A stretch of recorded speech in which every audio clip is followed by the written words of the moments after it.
சான்றோர் பெருமக்களே, இன்றைய தினம் ஒசூரிலிருந்து மன அழுத்த மேலாண்மை என்ற தலைப்பில் சிந்தனை உரை வழங்கவும் கேள்வி பதில் நிகழ்வுக்காகவும் நம்மோடு ஆழியாறு இணையவழி இணைப்பில் இணைந்திருக்கும் நமது மதிப்பிற்கும் மரியாதைக்கும் உரிய உலக சமுதாய சேவா சங்கத்தின் பேராசிரியர் அருள்நிதி டாக்டர் சண்முகவேல் ஐயா அவர்களை வாழ்க வளமுடன் என வாழ்த்தி வரவேற்கின்றோம்.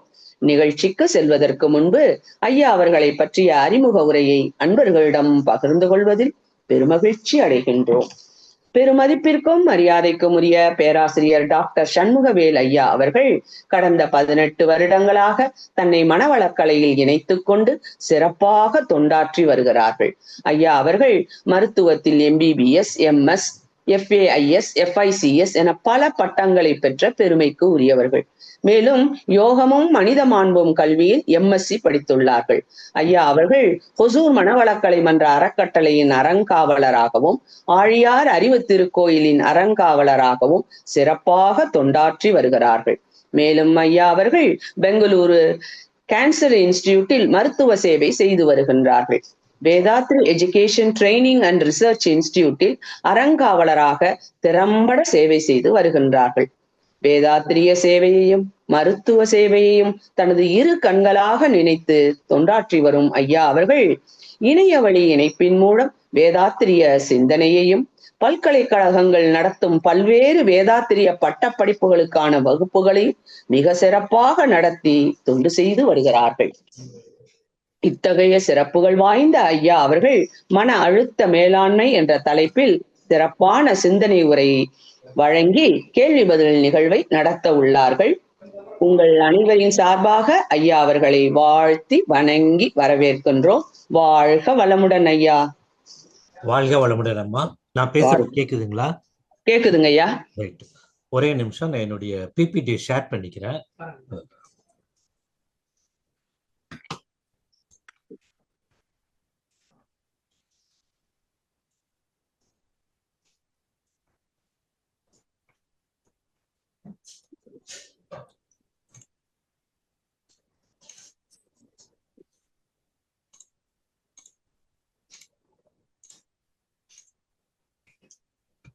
ஸ்லைடு சேஞ்ச் ஆகுமா? கரெக்டா இருக்குங்கய்யா.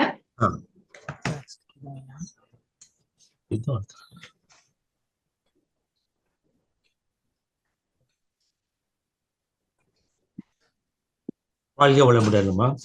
இன்னைக்கு நான் எடுத்துக்கொண்டிருக்கிற தலைப்பு என்ன அப்படின்னா, மன அழுத்தத்தின் மேலாண்மை. ஏன்னா நம்ம எல்லாருக்குமே அந்த மன அழுத்தங்கிறதா இருக்கு, அது இல்லாதவங்களே இல்லை. ஆனா அதே சமயத்துல நம்ம அதை ஒரு சங்கல்பமாக எடுத்து வாழ வேண்டும் என்பதுதான் என்னுடைய விருப்பம். எதையெல்லாம் நாம் சங்கல்பமாக எடுக்க வேண்டும் அப்படிங்கிறதா நான் பேச வர்றேன். நேர்மறையான எண்ணங்கள் என்றால் எது, நாம் எப்படி வழிமாறுகிறோம், எப்படி நேராக வர வேண்டும் என்பதை தான் நான் சொல்ல வருகிறேன். இடையில் ஏதாவது ப்ராப்ளம் இருந்தா எனக்கு சொல்லுங்கம்மா. வாழ்க வளமுடன். இப்போ நன்றிமா. வாழ்க வளமுடன். நம்மை சுற்றியுள்ள சூழ்நிலைகள் தான் அல்லது நம்மை சுற்றியுள்ள ஒரு நிகழ்வுகள், நல்ல நிகழ்வுகளாக இருந்தால் சந்தோஷப்படுவோம்.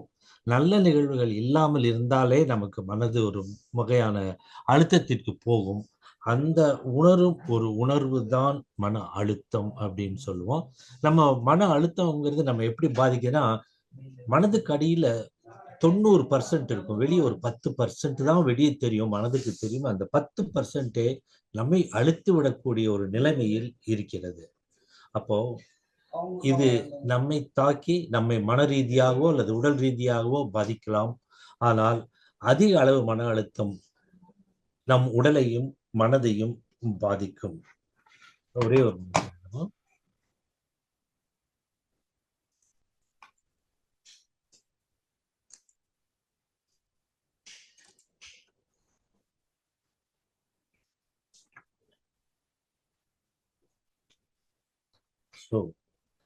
அந்த மனதுக்கும் தீங்கு விளைவிக்கிறதா. இன்னும் நான் சப்ஜெக்டுக்கு போகல.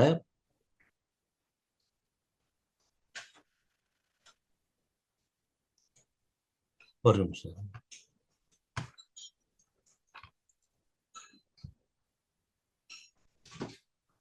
ரைட். இப்போ நம்ம பொதுவா நம்ம மன அழுத்தத்தை 3 விதமா பிரிக்கலாம். ஒண்ணு வந்து அளவுக்கு அதிகமான மன அழுத்தம் இருந்தால் நம்ம கையில் கிடைத்ததெல்லாம் போட்டு உடைச்சிருவோம், எல்லாத்துக்கூடயும் சண்டைக்கு போய் மற்றவங்களை அடிக்கவே போயிடுவோம். இன்னொன்று, மன அழுத்தம் அதிகமாக தான் இருக்கும், ஆனா அந்த அளவுக்கு நம்ம சுயநிலைவை இழப்பதில்லை. ஆனாலும் நம்மளுடைய மனதை எல்லாம் இழந்து நம்மளுடைய அந்த சுற்றுப்புற சூழ்நிலையை மறந்து அதற்கு ஃபெயிலியர்னு சொல்லுவோம். அதனாலேயே நிலை குலைந்து போய்விடுவோம். அது 2வது வகை. 3வது தான் யூஸ்ட்ரெஸ். மன அழுத்தம் இருக்கும், ஆனாலும் சந்தோஷமா இருப்போம். என்ன காரணம் அப்படின்னா, ஒரு சில அழுத்தங்கள் நம்முடைய வாழ்க்கையில் நிகழும் ஒரு விஷயங்கள், அதாவது நம்மளுடைய பொண்ணுக்கோ மகனுக்கோ திருமணம் என்றால் நமக்கு நிறைய மன அழுத்தம் இருக்கும், டென்ஷன் இருக்கும். அவங்க வரவங்களுக்கு வரவேற்கணும், சாப்பாடு ரெடி பண்ணணும், அந்த மாதிரி நிறைய வேலை இருக்கும்போது ஒரு மன அழுத்தம் இருக்கும். ஆனாலும் அந்த மன அழுத்தம் நம்ம அதே தான் பாசிட்டிவ் ஸ்ட்ரெஸ், யூ ஸ்ட்ரெஸ்ன்னு சொல்லுவாங்க. தமிழ் அழகான வார்த்தை, சுகமான சுமைகள். அந்த சுகமான சுமைகளை வந்து நம்ம ஏற்றுக்கொள்வதில் அதற்கே நமக்கு ஒரு இன்பம் வரும். ஆகையால அளவுக்கு அதிகமான மன அழுத்தம், நம்மை நிலைகுலைய செய்யும் மன அழுத்தம், நம்மை சந்தோஷமாக வைத்துக் கொண்டிருக்கும் மன அழுத்தம், யூஸ்ட்ரெஸ் அப்படின்னு சொல்லலாம். அதுல இன்னைக்கு இன்னொன்னு நான் உங்களுக்கு சொல்ல மறந்துட்டேன். நான் இதை எங்க இந்த சப்ஜெக்டை எடுத்தேன் அப்படின்னா, நம்ம இதுல வந்து அகத்தாய்வு 1, 2, 3 அது கூட ஃபவுண்டேஷன் கோர்ஸ்னு ஒரு புக் இருக்கும், எஃப்னு எழுதியிருக்கோம். அதுல கடைசியில மன அழுத்த மேலாண்மை அப்படின்னு ஒண்ணு இருக்கும். நானும் நிறைய டைம் அந்த ஃபவுண்டேஷன் கோர்ஸ் புக் எடுத்து எல்லாத்துக்கும் சொல்லி கொடுத்துருக்கேன். ஆனா மன அழுத்த மேலாண்மைங்கிற அந்த சாப்டர் மட்டும் மேலாக படிச்சுட்டு போயிடுவேன், இவ்வளவு ஆழமா படிக்கல. ஆகையால நீங்க அந்த எஃப் ஃபவுண்டேஷன் கோர்ஸ் புக் எஃப்ங்கிறத எடுத்து பார்த்தீங்கன்னாக்க கடைசி டாபிக் இது, அதுல தான் இது இருக்கு. அதை தான் நான் இப்படி பிரித்து பிரித்து பிரித்து போட்டு உங்களுக்கு சொல்லணும்னு நினைச்சிட்டு இருக்கிறேன். இன்னைக்கு நான் சொல்ல வருவது மொத்தம் 19 பாயிண்ட்டுகள். பயப்படாதீங்க, நான் ரொம்ப ஃபாஸ்டாவே போயிடுவேன். ஆனாலும் உங்களுக்கு ஒரு மனதில் ஒரு மாற்றத்தை ஏற்படுத்த முடியும் என்பது என்னுடைய நம்பிக்கை. அதனால ஃபர்ஸ்ட் வந்து நம்ம பார்க்க போறது வந்து அந்த டென்ஷன் ஃப்ரீயா இருக்கணும் அப்படின்னா, இந்த உலகத்துல குழந்தையிலிருந்து வயசான எல்லாருக்குமே டென்ஷன் இருக்கு, அது ஸ்ட்ரெஸ்ன்னு சொல்லுவோம். அதனால என்ன வருதுன்னா, ரத்த அழுத்தம், சர்க்கரை நோய், கொலஸ்ட்ரால் இல்லாதவர்களை இப்ப பார்க்கறதுக்கு அரிதாயிடுச்சு. அந்த மாதிரி இருக்கிறதுனால எல்லா வகையான நோய்களுக்கும் சைக்கோசோமேட்டிக் டிசார்டர்ன்னு சொல்லுவோம், காரணமாக இருப்பது மன அழுத்தம். அதுல முதல்ல நம்ம என்ன எதிர்பார்க்கணும், எப்பவுமே நமக்கு ஒரு எதிர்பார்ப்பு இருக்கும். நம்ம இப்படி இருக்கணும், அப்படி இருக்கணும், அந்த மாதிரி இருக்கணும், நம்ம குழந்தைகளை இப்படி கொண்டு வர வேண்டும் நினைக்கிறோம்.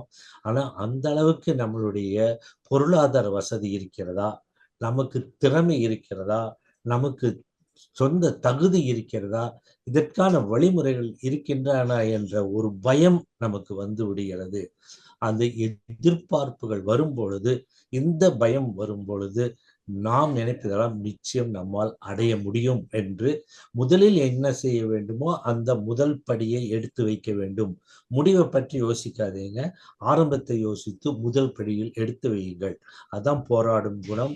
அதான் கெட்டியா நின்று நம் வாழ்க்கையை நடத்தும் விதம்.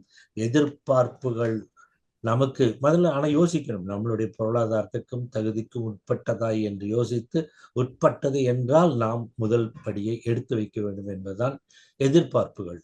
இந்த எதிர்பார்ப்புகள் நமக்கு நினைத்தவாறு நடக்க வேண்டும் என்று நாம் நினைத்தால், இங்கதான் நான் சொல்ல வர்றது, நம்மளுடைய எண்ணம், சொல், செயல் இது எல்லாமே ஒன்றாக இருக்க வேண்டும், நேர்மறையாக இருக்க வேண்டும். அந்த மாதிரி இருந்தால்தான், ஒரு நிமிஷம் ரைட்.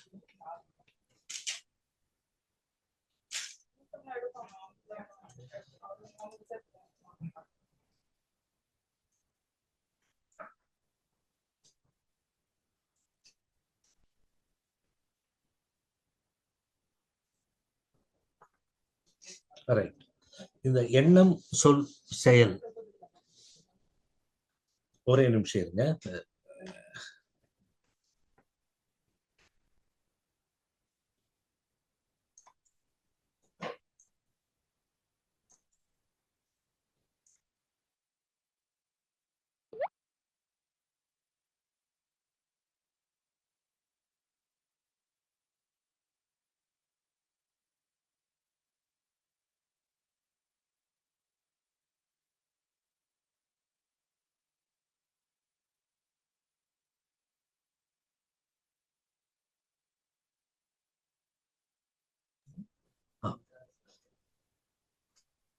வாழ்க வளமுடன்.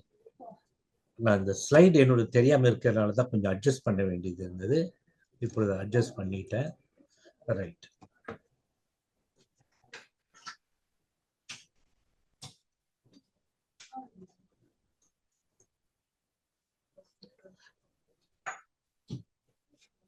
அப்ப நேர்மையான எண்ணங்கள், நேர்மையான சிந்தனைகள், நேர்மையா இருந்து நம்ம வாழணும் அப்படின்னா அடுத்தது அந்த வாழ்க்கையில அந்த நேர்மையான எண்ணம், சொல், செயல், அதோடு நம்முடைய வாழ்க்கையில் நாம் செய்யும் வேலையில், செய்யும் தொழிலே தெய்வம் என்று கூறுவார்கள். அந்த செய்யும் தொழிலில் நாம் நிஷ்காமிய கர்மாவின் அடிப்படையில் தொழிலை செய்ய வேண்டும்.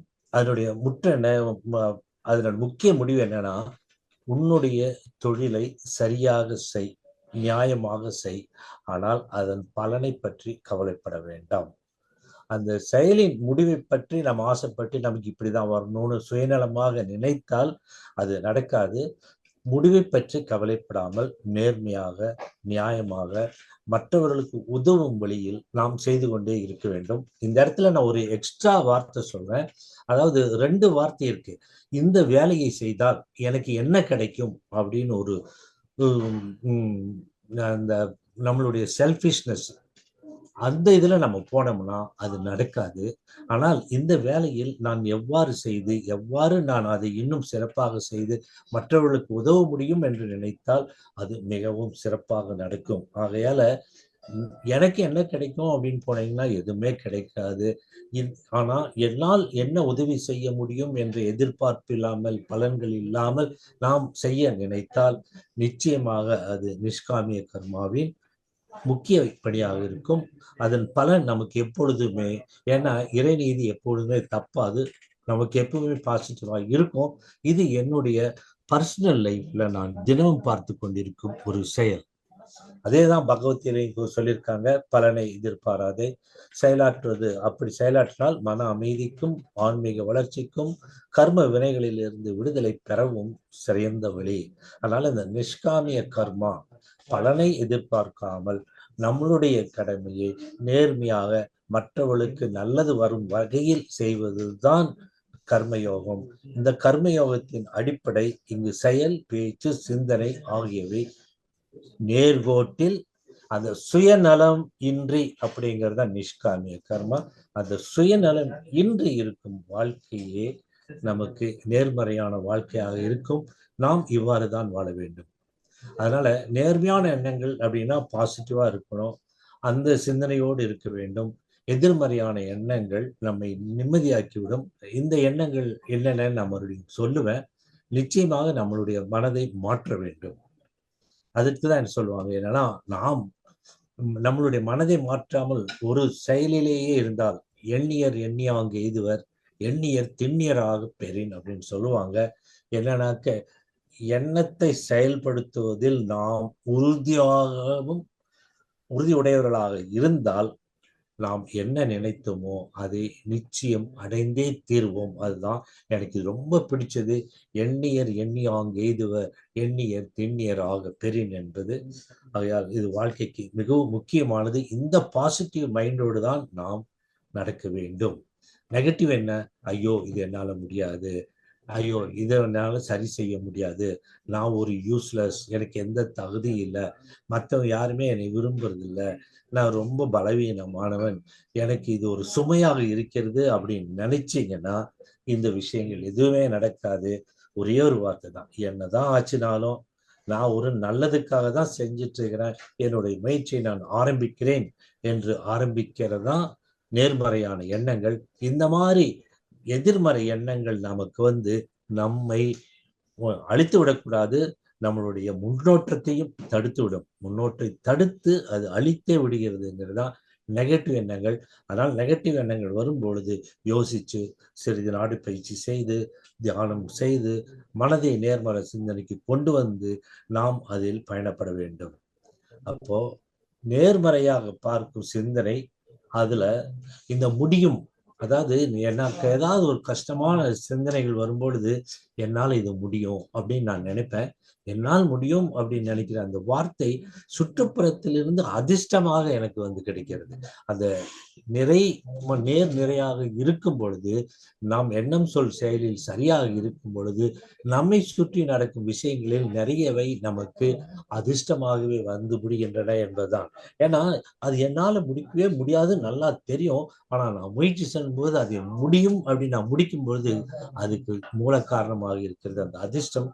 அந்த அதிர்ஷ்டம் வர வேண்டும் என்றால் அந்த முடியும் என்ற எண்ணோடு எண்ணம் சொல் செயலில் நேர்மையாக இருந்து நிஷ்காமிய கர்மாவில் நாம் பணியை செய்தால் அது நமக்கு அதில் பணியில் கிட்டும் அந்த ஒரு நல்ல முடிவும் அதை தாண்டி நமக்கு கிடைக்கும் அதிர்ஷ்டமும் உண்டு என்பதை தான் நான் இங்க உங்களுக்கு அழுத்தி சொல்ல விரும்புகிறேன். நான் என்னுடைய வாழ்நாளில் இதை நான் தினமும் பார்த்து கொண்டிருக்கின்றேன். ரைட்.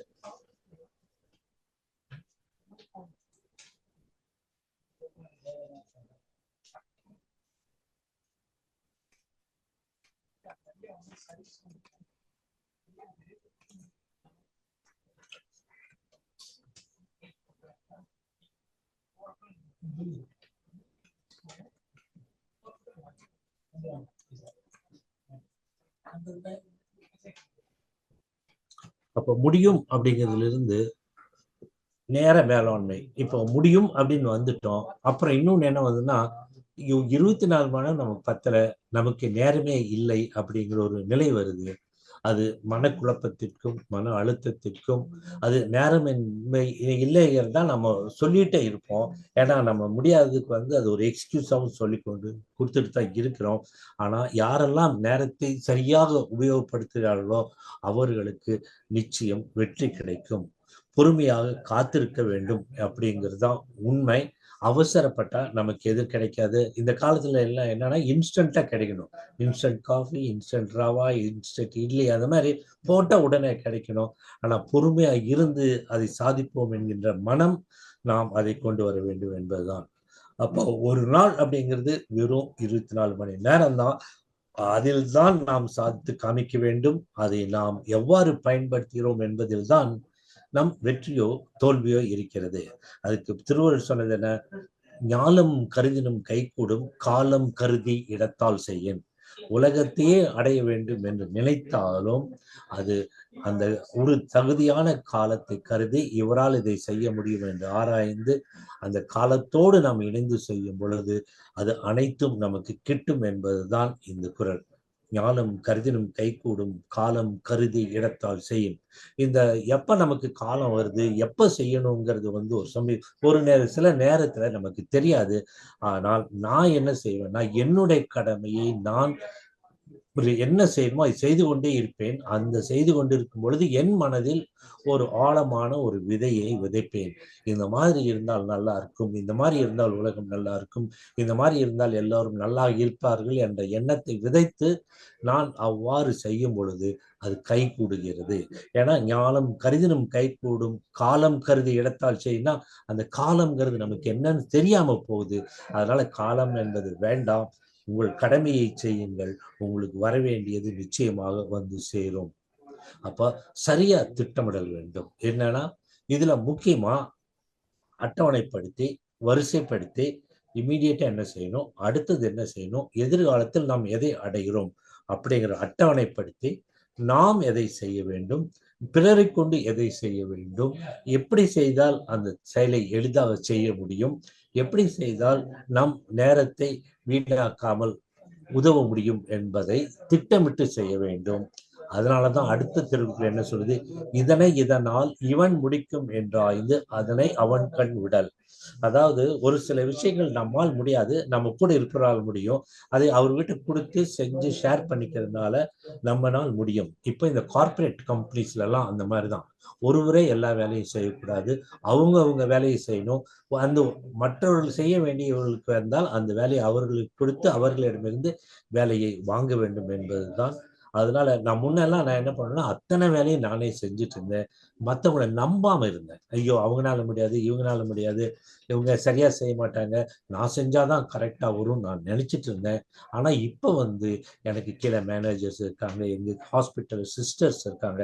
நம்ம அவங்கள நம்பி அந்த வேலையை அவங்களுக்கு கொடுக்கும் பொழுது அவங்க சந்தோஷமா செய்து நான் செய்யறதை விட நல்ல விதத்தில் செய்து முடிக்கிறார்கள் என்பதே அது. அதனால delegation of the duty, sharing of the டியூட்டின்னு சொல்லுவோம்.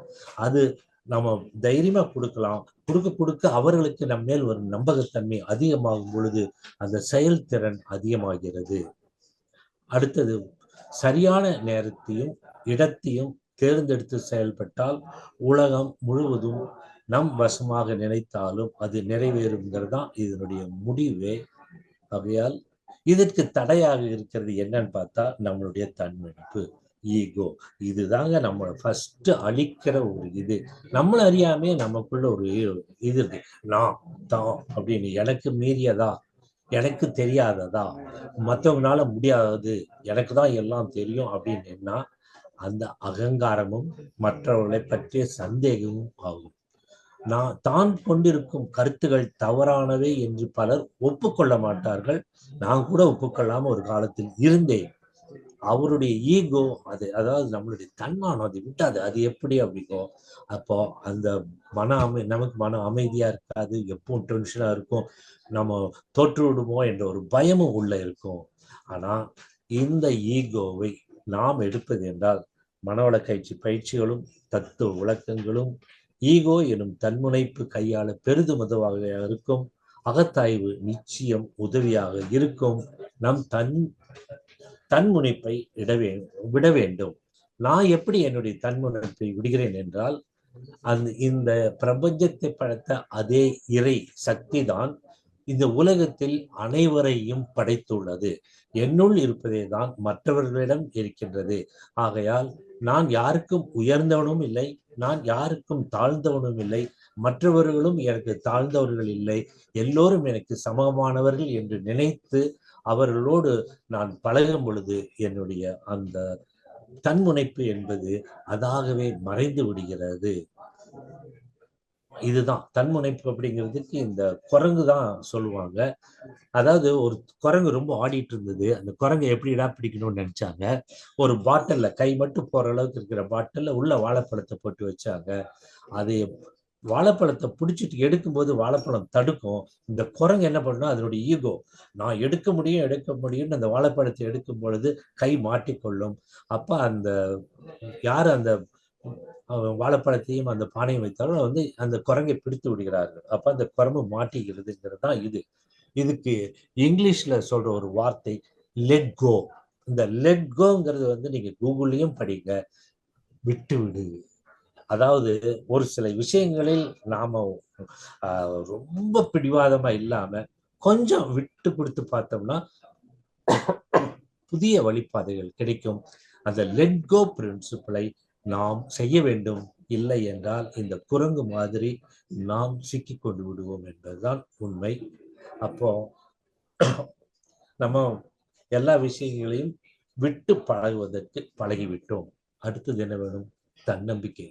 ஒரு பறவை மரக்கிளையில் உட்கார்ந்திருந்தாலும் நிச்சயமாக அது தன் சிறகுகளை நம்பித்தான் உட்கார்ந்திருக்கும், அதன் கிளைகளை அல்ல. அதே போல் நாம் இந்த உலகத்தில் வாழ்ந்தாலும் நம்மளுடைய வாழ்க்கை, நம்மளுடைய நம்பிக்கை, தன்னம்பிக்கையால் தான் வாழ்கிறோம், மற்றவர்களால் அல்ல என்பதை தெரிந்து கொள்ள வேண்டும்.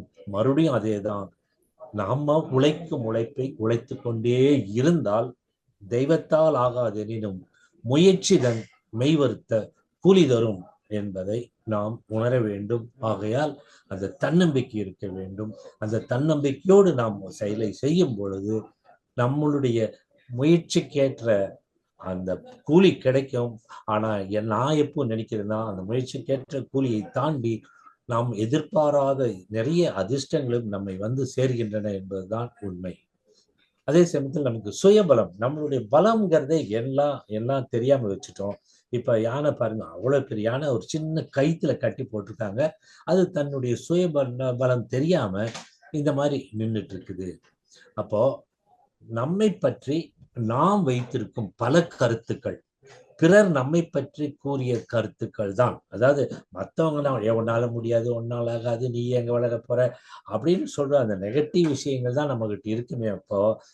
அப்ப அந்த யானை மாதிரி அந்த பெரிய பலமுள்ள யானையை ஒரு சின்ன சங்கிலியால் ஒரு சிறிய மரத்தில் கட்டி வைத்திருக்கிறார்கள். யானைக்கு தன் சுயபலம் தெரிந்தால் அந்த சங்கிலியை அறுத்தெறிய முடியும்.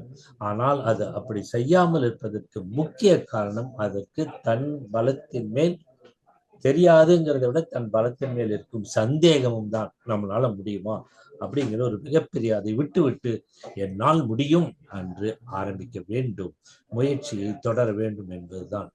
அப்போ நமக்கு தெரியாம போகுது, வாழ்க்கையில முன்னேற முடியாம இருக்கிறது. அதனால் நீங்க உங்களுடைய பலம் எது, பலகீனம் எது என்று கண்டு நிறைகளை எப்படி வளர்க்க வேண்டும், குறைகளை எப்படி நீக்க வேண்டும் என்று தெரிந்து கொள்ள வேண்டும். இந்த இடத்துல உண்மையிலேயே சொல்றேன், நம்மளுடைய பலம் என்ன நமக்கு தெரியாதுங்க. நான் தேரையில சொல்லலாம், நீங்களே உங்களுடைய பலம் என்னன்னு கண்டுபிடித்து உங்களுடைய பலகீனம் என்னன்னு கண்டுபிடித்து நிறைகளை வளர்க்க வேண்டும் என்று சொன்னாலும் நமக்கு நம்ம பலம் எதுவும் தெரியாது, நம்மளுடைய பலகீனம் எதுவும் தெரியாது. ஆகையால் தன்னம்பிக்கையோடு ஒரு வேலையை ஆரம்பியுங்கள். ஆட்டோமேட்டிக்காக நமக்குரிய பலம் வரும். முயற்சி வெற்றி பெற பெற பெற நமக்கு அந்த சக்தி கிடைக்கும், நாம் முன்னேற முடியும் என்பதுதான். ஆகையால் நாம் வீக்கானவர்கள் நம்ம யானை போன்று இருந்து விடக்கூடாது. தைரியமாக நாம் எடுத்த முயற்சியை வைத்து முன்னேற வேண்டும் அப்படிங்கிறது தான். அப்போ வாழ்க்கையில வெற்றி பெற்றவரை பார்த்தா அவங்க தன்னை பற்றி ஒரு சுய கணிப்பு வைத்திருப்பார்கள். இந்த சுய கணிப்பு எனக்கு 50வது வயசுல தான் கிடைச்சது. என்னன்னா, என்னால முடியும், எந்த ஒரு சூழ்நிலை வந்தாலும் எனக்கு தெரியும் கடைசியில என்னால அடைய முடியும், நான் தான் வெற்றி பெறுவேங்கிறது ஒரு மனசுல வந்துடுச்சு. ஏன்னா என்னுடைய எதிர்பார்ப்புகள் ரொம்ப கம்மி, என்னுடைய எதிர்பார்ப்புகள் மிகவும் சொற்பமானவை. அதனால நான் நினைத்தவை எல்லாம் நடக்க ஆரம்பிக்கின்றது. அதனால சில சமயங்களில் அவர்கள் தோல்வியுற்றாலும் மறுபடியும் தோல்விக்கான காரணத்தை கண்டுபிடித்து அதை தவிர்த்து முன்னேறி வெற்றி பெறுவார்கள் என்பதுதான் உண்மை. அதனால பிறரிடம் குறை காண்பவர்கள், அதாவது நம்முடைய யாராவது குறை கூறிட்டு இருந்தா அவங்கள நம்பாதீங்க, அவங்கள விட்டு விலகி விடுங்கள். ஏன்னா அவங்க கூட போனா நமக்கு அந்த நெகட்டிவ் மனப்பான்மை வந்து விடும். ஆகையால் பிறரை குறை கூறி வாழ்பவரின் அந்த நட்பை தவிர்த்து விட வேண்டும். ஆனா எப்பவுமே பிறை கூறுவர்களிடம் என்ன இருக்கும்னா, மற்றொரு வாழ்க்கையை அதிகமாக விமர்சனம் செய்வார்கள். அவர்கள் வாழ்க்கையில் தோல்வியுற்றவர்கள், வாழ்க்கையில் காயமுற்றவர்கள், அதை தாண்டி வர முடியாமல் தோல்வியுற்றவர்கள். அப்படிப்பட்டவர்களின் உறவை நாம் நிச்சயமாக தகர்த்து விட வேண்டும். இது என்னன்னா, நம்மளை யாரு எப்பவுமே நெகட்டிவா பேசிட்டு இருக்காங்களோ அவங்களை விட்டு ஒதுங்கிறது நல்லதுங்கிறதான் நான் இங்க சொல்றேன். அப்புறம் எதுவும் நிரந்தரம் இல்லை. நம்ம மனைவி, மக்கள், புகழ், செல்வம், பதவி, இந்த உலகத்துல எதுவுமே நிரந்தரம் இல்லை. அதனால நமக்கு ஏதாவது ப்ராப்ளம் வந்தால் இதுவும் கடந்து போகும் என்ற ஒரு வாசகம் உண்டு. அதன்படி நாம் பொறுமை காத்து நாம் செயலாற்றி கொண்டிருந்தால் எந்த துன்பமும் அது தானாகவே மறைந்து விடும். அப்போ மாறுதலுக்கு தயாராக இருக்க வேண்டும்.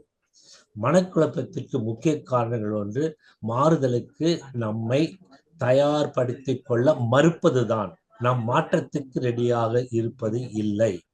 என்ன நினைக்கிறோம், ஐயோ இப்ப இருக்கிறதே போதும், நல்ல 3 வேளை சாப்பாடு இருக்கு, நல்ல வீடு இருக்குது, படுத்து தூங்கிட்டு சும்மா இருக்கலாமே அப்படின்னா வாழ்க்கையில முன்னேற முடியாது. அப்ப என்ன ஆகும், எதுக்கு எடுத்தாலும் பயம். இயற்கையில் நம்ம கற்றுக்கொண்ட வேண்டிய அந்த முக்கிய பாடம் என்ன, மாறாதது எதுவும் இல்லை, மாறுதல் ஒன்றே முக்கியமானது. இந்த இடத்த நான் இன்னும் அழுத்தியே பேச ஆரம்பிப்பேன். அந்த மாறுதல் அப்படிங்கிறத உணர்ந்து நாம முன்னேற ஆரம்பித்தால் சான்ஸ், அந்த வழி கிடைக்கும், அந்த சான்ஸ் கிடைக்கும் என்பதுதான், வழித்தடம் கிடைக்கும். அப்போ இதுல ஒரு கம்ஃபர்ட் ஜோன் ஒரு விஷயம் இருக்கு. இந்த கம்ஃபர்ட் ஜோனை பத்தி நம்ம தெரிஞ்சுக்கிட்டோம்னா தான் நம்ம வாழ்க்கையில முன்னேற முடியும். கம்ஃபர்ட் ஜோன் அப்படின்னு என்னன்னாக்கா, நம்ம வசதி பகுதி, சௌகரியமான வளையம், இதப்பகுதி. இது எப்படின்னா, நான் எம்பிபிஎஸ் படிக்கும்போது எனக்கு மனைவி, குழந்தைகள் எல்லாம் இருந்தாங்க, வருமானம் இருந்தது. ஆனா எனக்கு எல்லாமே சௌகரியமா இருந்தது. ஆனா எனக்கு மேல் படிப்பு போக வேண்டும் என்று நான் வீட்டுல சொன்னப்ப, உனக்கு இருக்கிறதெல்லாம் இருக்கு, நீ ஏன் விட்டுட்டு போறேன்னு கேட்டாங்க.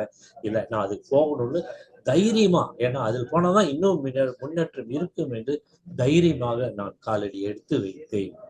அதான் ஒருவர் மன அழுத்தம் பதற்றமின்றி மிகவும் பாதுகாப்பும் தங்களுக்கு நன்கு தெரிந்த பழக்கமான சூழலில் இருக்கும் மனநிலை தான் கம்ஃபர்ட் ஜோன். கம்ஃபர்ட் ஜோனை விட்டு வெளியே வாருங்கள் அப்படிங்கிறத நான் சொன்னது. அப்போ தன்னை பற்றி தெரிந்த நம்பகமான சூழ்நிலையிலிருந்து மாற யாருமே விரும்ப மாட்டார்கள். எதுக்கு இந்த ரிஸ்க் அப்படின்னு விட்டுருவாங்க. ஏனென்றால் இந்த புதிய சூழ்நிலையில் இந்த வசதி எல்லாம் கிடைக்குமா, அங்க போனா நம்ம படுக்கிறதுக்கு கூட ஒரு பாய் கிடைக்குமா, நம்ம இன்னும் கீழே போயிடுவோம்னு ஒரு நெகட்டிவ் இது வந்துடுச்சுன்னா நம்ம எதையும் செய்ய முடியும். அதனால என்ன பண்ணுவோம், நம்ம இப்படியே இருந்துட்டு போயிடலாம், ஆளவுது அப்படின்னு சொல்லுவோம். ஆனா அப்படி செய்யக்கூடாது. மாறுதல் தான் புதிய சூழ்நிலை. என்ன, அதை எப்படி அடைவது, அதை எப்படி சமாளிப்பது என்று திட்டமிடல் வேண்டும். இந்த படத்தை பாருங்க. கம்ஃபர்ட் ஜோன்ங்கிறது அந்த கருப்பா முதல்ல கொடுத்துருக்கிறேன். அந்த கம்ஃபர்ட் ஜோன்ல நம்ம என்ன பண்றோம், அப்படியே பாதுகாப்பா இருக்கிறோம், நல்ல சுய கட்டுப்பாடும் இருக்கு, எந்த கவலை இல்லை, சந்தோஷமா இருக்கிறோம். ஆனால் வாழ்க்கையின் வளர்ச்சி இல்லை.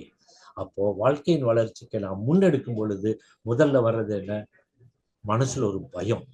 என்ன முடியுமா முடியாதா அப்படின்னு செல்ஃப் கான்ஃபிடன்ஸ் கூட திணறும். மற்றவங்க ஏதாவது சொன்னா அதுக்கும் திணறுவாங்க.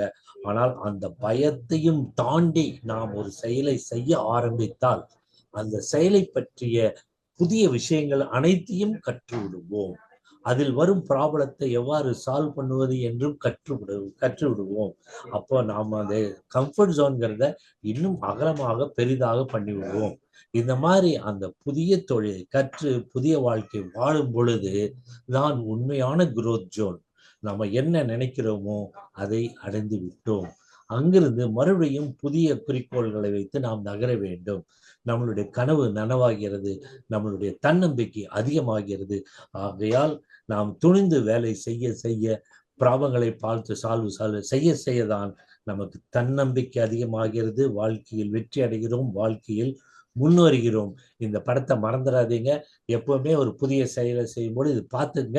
இன்னைக்கு நான் எந்த ஜோன்ல இருக்கேன், ஃபியர் ஜோன்ல இருக்கிறேன், இங்கிருந்து நான் எப்படி கால்குலேட் பண்ணி அடுத்த ஸ்டெப்புக்கு போகணும், அடுத்து நல்லா வேலை நடந்துட்டு இருக்கும்போது அந்த வேலையை நான் எவ்வாறு கற்றுக்கொண்டேன், அதில் இருக்கிற நுணுக்கங்களை எவ்வாறு கற்றுக்கொண்டேன், அதில் எது நெகட்டிவ் எது பாசிட்டிவ் என்று தெரிந்து கொண்டேன்.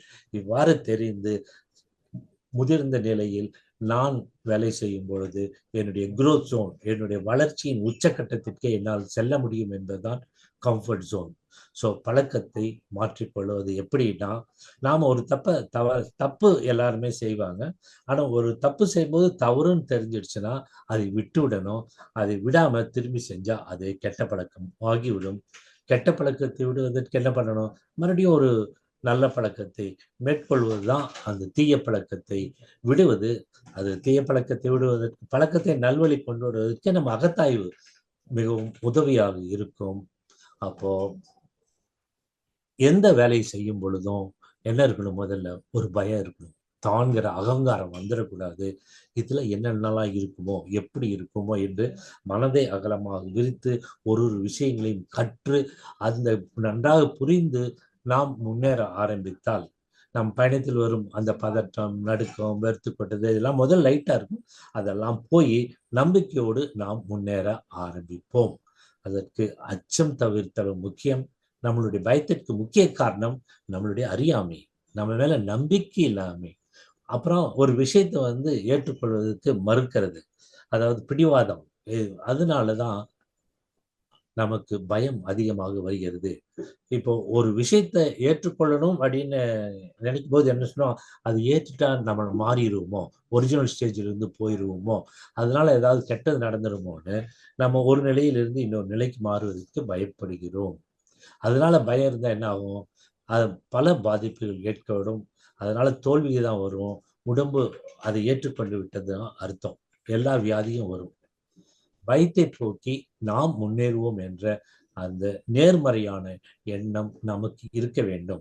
பயத்தை போக்கும் வழிகளில் ஒன்று, நடந்தவை இதுவரைக்கும் நமக்கு நல்லவைதான் நடந்தது என்பதை உணர்ந்து நமக்கும் நம் தகுதிக்கும் கிடைத்து உள்ளது இது நினைச்சு, அப்ப இவ்வளவு நல்லது நம்ம தகுதிக்கும் நமக்கும் கிடைத்திருக்கு என்று தெரிந்தால் ஏன் நாம் இன்னும் முன்னேறக்கூடாது என்ற அந்த நிறை மனம், பாசிட்டிவ் மைண்டோடு, நேர்மறை மனதோடு நாம் வேலை செய்யும் பொழுது நிச்சயம் வாழ்க்கையில் முன்னேறுவோம். இதுல ஈகோவுக்கு அடுத்தது நமக்கு வர்றது தேவையில்லாத கோபம். நிறைய இடத்துல எனக்கு என்னவோ அந்த தன்முனைப்பை விட தன்முனைப்பே இல்லாம இருப்பாங்க, ரொம்ப சிம்பிளா இருப்பாங்க. ஆனா திடீர்னு அவங்களுக்கு கோபம் வந்து எல்லாத்தையுமே கெடுத்து விடுவாங்க. அந்த தன்முனைப்பை, சினம் தவிர்த்தலை அகத்தாய்வு செய்து நாம் கட்டுப்படுத்த வேண்டும். இது செய்யவில்லை என்றால் நம் உற்றார் உறவினர்கள், நல்ல பெண்கள், நண்பர்கள், சமுதாய நலம் அனைத்துமே அழிக்கப்பட்டுவிடும். சினந்தாரை கொல்லி சினம், யார் சினம் வருதோ அவனையே அந்த சினம் அழித்து விடும் என்பதுதான் பொருள். ஆகையால் அந்த சினத்தினால் நமக்கு என்ன வருது, உங்க எல்லாத்துக்குமே தெரியும். சிம்பத்தட்டிக் சிஸ்டம் ஜாஸ்தி ஒர்க் பண்ணும், நெஞ்சு படபட நடிக்கும், நாடிகளெல்லாம் அதிகமாக இருக்கும், மூளை ஒரு மாதிரி இருக்கும், ஹார்ட் படபட நடிக்கும், மூச்சு இறைக்கல அதிகமாகும், ரத்த ஓட்டத்துல சர்க்கரை அளவு, கொலஸ்ட்ரால் அதிகமாகும், ரத்த அழுத்தம் அதிகமாகும், எல்லா வியாதியும் வரும். ஆகையால் சினத்தை தவிர்த்தல் நல்லது. அதனால யார் பாதிக்கப்படுகிறார்கள்? நம்ம தான். அதனால மூடிய மனதுடன் மாற்று கருத்துக்களை ஏற்க மறுப்பதால் தான் சினம் அதிகமாகிறது. நமக்கு பிடிக்கும் பிடிக்காது என்று இந்த கோபத்தினால நம்ம ஒரு முடிவை எடுத்து நகர்ந்து விடுகிறோம். சினத்தில் கோபத்தில் இருக்கும் பொழுது நாம் முடிவை எடுக்கக்கூடாது, அது சிறிது தள்ளி போட்டு செய்ய வேண்டும். இதுக்கு உதாரணம் என்னன்னா, வீட்டுல யாராவது 2 பேர் சண்டை போட்டுட்டு இருந்தாக்கா, பெரியவர் ஒருத்தர் வந்து அவர் டம்ளர் தண்ணி எடுத்து அவங்களுக்கு கொடுத்து, நீ முதல்ல தண்ணி குடிடா அப்புறம் பேசுறான்னு சொல்லுவாங்க. அந்த தண்ணி குடிக்கிறவங்க அந்த ஒரு ஃபிராக்ஷன் ஆஃப் டைம்ல தண்ணிலை உணர்ந்துருவாங்க. அப்போ தண்ணீர் குடிச்சதுக்கு அப்புறம் அவன் பேசும் வார்த்தை மாறிவிடும். ஆகையால கோபத்தில் எந்த முடிவையும் எடுக்காதீர்கள். சிறிது ஆராய்ந்து, நான் இப்போ கோபமா இருக்கிறேன், இப்போ முடிவு வேண்டாம், அமைதியான பிறகு நான் முடிவு எடுக்க வேண்டும் என்று நாம் நினைக்க வேண்டும். கணவன் மனைவி உறவில் உண்மையிலேயே விட்டு கொடுப்பதுதான் கணவன் மனைவி உறவில் நல்ல உறவை கொடுக்கும். விட்டு கொடுக்காததினால் தான் கசப்பே உருவாகிறது. ஆகையால் நாம் அந்த விட்டு கொடுக்கும் பழக்கத்தை கொடுக்க வேண்டும். நம்ம மனைவிக்கே நாம விட்டு கொடுக்கலன்னா யாருக்கு விட்டு கொடுக்க போறோம்? நம்மை நம்பி நம்மோடு வந்து நம் சாகும் வரை இருந்து நம்ம எல்லா விதத்திலும் பாதுகாக்கும் மனைவிக்கு விட்டு கொடுக்க வேண்டியது நம்மளுடைய கடமை. நான் ஒரு ஆணாக சொல்கிறேன், பெண் எப்பொழுதுமே விட்டு கொடுக்கும் தன்மை உள்ளவர்கள். ஆண்களுக்கு அந்த ஈகோ ஜாஸ்தி, விட்டு கொடுக்கும் தன்மை இல்லை. ஆகையால் ஆண்கள் எல்லோருமே அந்த விட்டு கொடுக்க வேண்டும் என்ற மனதை சங்கல்பத்தில் போட்டு போட்டு அதை உங்களுடைய சப்கான்சியஸ் மைண்டுக்கு போய் நீங்கள் அதாக மாறினால் விட்டு கொடுப்பது என்பது ஒரு சுலபமான வேலையாகி என்றும் நம்மளுடைய குடும்பம் ஒரு அமைதியான, அன்பான, இன்பம் மிகுந்த வாழ்க்கையில் வாழ முடியும் என்பதுதான் அது. விட்டு கொடுக்க வேண்டும், ஆண்கள் பொதுவில் விட்டு கொடுக்க வேண்டும் என்பது அது. அதே சமயத்துல யாராவது நம்மளை பத்தி தப்பா பேசினா, இவன் அப்படி செய்யறான் இப்படி செய்யறான்னு பார்த்தா அந்த புகழை கேட்டு, அதாவது நீதான் நல்லவன் பெரியவன் அப்படின்னு சொன்னா மயங்கக்கூடாது. இவன் அந்த மாதிரி யாராவது நம்மளை புகழ்ந்து சொன்னா இவன் ஏதோ வேற விஷயத்துக்கு வர்றான்னு நம்ம யோசிக்க ஆரம்பிக்கணும். அதே சமயத்துல யாராவது நம்மை தப்பா சொன்னாலும் அவங்ககிட்ட வந்து ஏன் என்னை முட்டாள் அப்படின்னு யாராவது நம்ம சொன்னா, ஏன் இவர் முட்டாள்னு சொல்றாருன்ட்டு அவர்கிட்ட ஏன் என்னை நீங்க முட்டாள்னு சொல்றீங்கன்னு அமைதியா கேட்க ஆரம்பிச்சுட்டீங்கன்னாக்க அந்த விமர்சனத்தை ஏற்றுக்கொள்ள வேண்டும். யாராவது விமர்சனம் செய்யும் பொழுது நீங்கள் அமைதியாக இருந்தாலே அதுதான் நீங்கள் அவர்களுக்கு கொடுக்கும் அந்த ஆன்சர். ஆகையால் இவ்வாறு விட்டு கொடுத்து தம் தவறுகளை ஒப்புக்கொண்டு விமர்சனத்தை பொருட்படுத்தாமல் முன்னேற வேண்டும். அதே சமயத்துல மற்றவருடைய விமர்சனத்தையும் கேட்க வேண்டும். அவர் சொல்வது ரைட்டா தப்பா, நம்ம போறது கரெக்டா, அவர் சொல்வது அதுல ஏதாவது பொருள் இருக்கிறதா என்று யோசிச்சும் செய்ய வேண்டும். அதுதான் இடிப்பாறை இல்லாத ஏமரா மன்னன் கெடுப்பாரிலானும் கெடும். குறையை உணர்த்துவோர் ஒரு மன்னன் வந்து அவன் ஆணவத்துல போயிட்டு இருக்கும்போது மந்திரிகள் வந்து அவன் செய்வது தவறுன்னு எல்லாம் சொல்லி சுட்டி காட்டும் பொழுது அந்த மன்னன் மந்திரி சொல்வதை உணர்ந்து அதன்படி நடப்பதற்கான மனநிலையை பெற்றுக்கொள்ள வேண்டும். இல்லை என்றால் அவன் அழிந்து விடுவான் என்பதுதான் குறள்.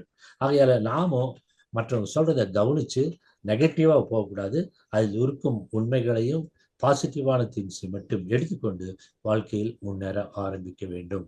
ஆனா நம்ம என்ன சொல்றோம், ஊர் என்ன சொல்லும், உறவினர்கள் என்ன சொல்லுவாங்க, அக்கம் பக்கம் என்ன சொல்லுவாங்க, அப்படிங்கிற இந்த மனக்குழப்பத்திலேயே நிறைய விஷயங்களை நாம் விட்டு விடுகிறோம். அவர்கள் நினைக்கிறது கரெக்டா, ஆனால் நம்மளுடைய நிலைமை வேறை. நாம் மாற்று செய்யும் பொழுது அந்த ஊரே நம்மை போற்றும், உறவினர்களும் நம்மிடம் வருவார்கள், அக்கம் பக்கம் வருவர்கள் நம்மை போற்றுவார்கள்.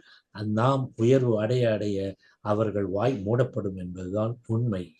அப்போ தோல்வியை வெற்றியாக்க வேண்டும். எனக்கு ராசி இல்லைன்னு முடங்கி கூடாது.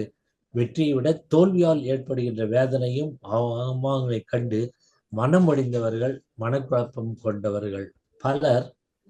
அதில் உதாரணம் என்ன, தாமஸ் ஆல்வா எடிசன். அவன் என்னன்னாக்க 12 வயசுல நியூஸ் பேப்பர் விற்க ஆரம்பிச்சுட்டான். அவனுக்கு 1000 ஃபெயிலியர் இருந்தது. ஆனா கடைசியில அவன் ஆயிரக்கணக்கான புதிய கண்டுபிடிப்புகளை கண்டுபிடித்தான். அதில் நம்மளுடைய எலக்ட்ரிக்கல் பல்பும் ஒன்று. பில்கேட்ஸ் அதே தான். பள்ளியிலிருந்து அவரை வெளியே அனுப்பிச்சிட்டாங்க. ஏன்னா பள்ளி பாடங்களை சரியாக படிக்கவில்லை. ஆனால் அவருடைய எண்ணம் என்னன்னாக்க இன்ஃபர்மேஷன் டெக்னாலஜிலேயே போனதுனால அவர் வெளியே லைப்ரரியில காலையில 3 மணி 4 மணிக்கெல்லாம் வீட்டுக்கு தெரியாம எந்திரிச்சு போய் 2லிருந்து 3-4 வரைக்கும் படிச்சுட்டு மறுபடியும் வீட்டுக்கு படுத்துருவாராம். அது மாதிரி 4-5 வருடங்கள் செய்து அந்த கம்ப்யூட்டரை கண்டுபிடித்து இன்று உலகிலேயே முதல்வராக திகழ்ந்து கொண்டிருக்கிறார்கள். ஆப்ரஹாம் லிங்கன் அவரும் அப்படிதான். பொருளாதாரத்தை இழந்து விட்டார்கள், பிசினஸ் போய்விட்டது, எலெக்ஷன்ல 8 முறை தோத்துட்டாரு. ஆனாலும் 9வது முறை அவர் US பிரசிடென்டாக வந்தார். அதனால் தோல்வி நமக்கு கற்றுக் கொடுக்கும் பாடம் என்பதை மனதில் கொண்டு அதில் எதை பாசிட்டிவாக எடுக்க வேண்டும் கொண்டு நாம் முயற்சியை தொடங்க வேண்டும். நின்றுவிடக்கூடாது. நின்று விட்டால் நாம் பின்தங்கி விடுவோம். ஓட வேண்டியதில்லை, நடந்து கொண்டு போனாலே போதும். நின்றால்தான் நாம் பின்தங்குவோம். நடந்து கொண்டிருந்தால் நாம் முன்னேறி கொண்டுதான் இருப்போம். அந்த அளவில் நாம் செய்தால் போதும். அதனாலதான் மற்றவர்களுடைய, நமக்கு ஏதாவது சந்தேகம் இருந்தால் மற்றவருடைய ஒப்பீனியனையும் கேட்டு, நம்ம வீட்டில் பெரியவங்க இருப்பாங்க, அம்மா இருப்பாங்க, ஊர்ல நல்லவங்க இருப்பாங்க, அவங்களுடைய எண்ணத்தை எல்லாம் கேட்டு அதில் நாம் ஒரு தெளிவு பெற்று அப்புறம் செய்யணும். அதுதான் one of the most sincere form of respect is actually listening to what another has to say. நம்ம மற்றவங்க எதாவது பேச ஆரம்பிச்ச உடனே நம்ம நிறுத்திடுவோம், எனக்கு தெரியும்னு. அதுக்கு மேலே அவங்க என்ன சொல்றாங்க, என்ன சொல்ல வர்றாங்கன்னு முழுமையாக கேட்டுட்டு நமக்கு உபயோகம் இருந்தால் எடுத்துக்கொள்ள வேண்டும், உபயோகம் இல்லை என்றால் அவர்களுக்கு தேங்க்ஸ் சொல்லிட்டு அப்படின்னு வந்துடுறது தான் என்னுடைய இது. அப்போ எந்த தோல்விகள் வந்தாலும் சவாலாக பாருங்கள். அது வெற்றிக்கான முதல் பகுதி. முடிவெடுக்கும் திறன், பர்ஸ்பிகாசிட்டி. இந்த டாபிக் எனக்கு ரொம்ப பிடிச்சது. பர்ஸ்பிகாசிட்டி அப்படின்னா நுண்மான் நுழைவுளம். இது வேதாத்திரத்தில் எப்படி கூறியிருக்காங்கன்னாக்க, அதாவது தேவை, பழக்கம், சூழ்நிலை, இதுதான் நம்மளுடைய வாழ்க்கையில் இருக்கு. நமக்கு தேவைகள் இருக்குது, நம்மளுடைய பழக்க வழக்கங்கள் இருக்கு, நாம் ஒரு சூழ்நிலையில் வாழ்கிறோம். இந்த தேவை, பழக்கம், சூழ்நிலையில் நாம் எதிர்மறையாகவும் போகலாம், நேர்மறையாகவும் வரலாம். ஆகையால் எந்த பழக்கமாக இருந்தாலும் சரி, எந்த சூழ்நிலையாக இருந்தாலும் சரி, எந்த இதிலும் நாம் நேர்மறையாக இருக்கின்றோமா என்று பார்த்து நேர்மறை பெறாமல் வாழ்ந்து முடிவெடுப்பது எப்படி என்றால், இறந்த கால அனுபவத்தையும் நிகழ்கால நிகழ்வுகளையும் கொண்டு எதிர்காலத்தில் நமக்கும் பிறருக்கும் நன்மை தரக்கூடிய ஒரு முடிவை எடுப்பதுதான் பர்ஸ்பிகாசிட்டி அல்லது நுண்மான் நிலைவுளம். இது நமக்கு தவத்தினால் கிடைக்கிறது. இதன் மூலம் மன அழுத்தத்திலிருந்து விடுபடலாம். வாழ்க்கையில் செய்யும் தொழில், உத்தியோகத்தில் முன்னேற முடியும். நமது குடும்ப வாழ்க்கை, சமுதாய வாழ்க்கை எல்லாமே சிறப்பாக இருக்கும். அதான் அவுட் ஆஃப் பாக்ஸ் திங்கிங் சொல்லுவாங்க. நம்மளுடைய ஒரு கட்டத்துக்குள்ளேயே இருந்து திங்க் பண்றதை விட கட்டத்தை வெளியே போய் பேசுறதுக்கு அவுட் சைட் பாக்ஸுமாங்க. இன்னும் சிலர் பாக்ஸே இல்லாம திங்க் பண்ணு. ஒரு விஷயத்துக்கு பல வழிகள் இருக்கும். நீ ஒரு வழி யோசிக்காம பல வழிகளை யோசிக்க வேண்டும். ஆனா நம்ம என்ன பண்ணுவோம், நமக்கு தெரிஞ்ச வழி மட்டும் எடுத்துட்டு வசதி அதுல போயிடுவோம். ஆனா அது தவறா கூட இருக்கலாம். ஆனால் அதே ஒரு ப்ராப்ளத்திற்கு மல்டிபிள் சொல்யூஷன்ஸ் இருக்கும் என்பதை உணர்ந்து தேடி பார்த்து எது நல்லது என்று போவதுதான் without the box thinking, out of box thinking என்பது இது மிகவும் முக்கியம். அதனால நம் ஆணவம் பிறர் சிந்திப்பதை ஏற்க மறுக்கும். பிரச்சனையை எப்போதும் போலதான் சிந்திக்க வேண்டும் என்பது கட்டாயம் இல்லை. புதிய கோணத்தில் சிந்தியுங்கள். அறிவும் அனுபவமும் சரியான முடிவெடுக்க உதவி செய்யும் என்பதுதான் இது. அப்போ வாழ்க்கை முறையை மாற்ற வேண்டும். அப்போ நாம் உணவில் அளவு முறையை கடத்தல் கொள்ள வேண்டும். தினமும் நாம் உடற்பயிற்சி செய்ய வேண்டும். நாம் அப்புறம் எல்லாருமே ஃபாஸ்டிங் இருக்கணும், உண்ணா நோன்பு இருப்பதில்லை. யோகா, தியானம் போன்றவற்றையும் செய்ய வேண்டும். லைஃப் ஸ்டைல் மாடிஃபிகேஷன்ல எல்லாருக்குமே நான் சொல்வது, நீங்கள் உடற்பயிற்சி செய்ய வேண்டும், உணவில் அளவும் முறையும் இருக்க வேண்டும், உண்ணா நோன்பு இருக்க வேண்டும். இவ்வாறு இருந்தால் இப்போ வருகின்ற அந்த பிளட் பிரஷர், கொலஸ்ட்ரால், கொழுப்பு, இன்சுலின் ரெசிஸ்டன்ஸ், கேன்சர் அத்தனையும் வராமல் தடுக்க முடியும். அப்புறம் நிகழ்காலம் மட்டுமே நிச்சயம் அப்படிங்கிறது தான் உண்மை. அப்போ ஏன்னாக்க நேற்று என்பது வரலாறு, நாளை என்பது கனவு. இன்னைக்கு நாம என்ன செய்து கொண்டிருக்கின்றோமோ அதுதான் முக்கியம். சஞ்சித கர்மாவும் பிரார்த்த கர்மாவும் முடிந்து விட்டது. ஆகாய கர்மா தான் நமக்கு எதிர்காலத்தில் நடக்க இருக்கின்றது. அதற்கு பேர் டெஸ்டினி. நம்மளுடைய வாழ்க்கையை நிர்ணயிப்பது. அந்த வாழ்க்கையை நிர்ணயிக்க வேண்டும் என்றால் நாம் இன்று எடுக்கும் முயற்சியும் செயல்களும் தான் நாளை நம் வாழ்க்கையை நிர்ணயிக்கும். நம்மளுடைய டெஸ்டினியை, நம்மளுடைய ஆகாமிய கர்மாவை நிர்ணயிக்கும். ஆகையால் இந்த வழியில் வாழ்ந்து, அதாவது நிகழ்காலத்தில் இருந்து, நிகழ்காலத்திற்கு இங்கிலீஷ்ல பிரசன்ட்னு சொல்லுவாங்க, அது ஒரு பரிசு, கடவுளால் மனிதனுக்கு கொடுக்கப்பட்டிருக்கும் பரிசு. நாம் அதில் மட்டும்தான் வாழ முடியும். எதிர்காலத்திலும் வாழ முடியாது, நிகழ்காலத்திலும் வாழ முடியாது. நாம் வாழும் அந்த நிகழ்காலத்தில் நாம் எவ்வாறு வாழ்கிறோம் என்பதுதான் முக்கியம்.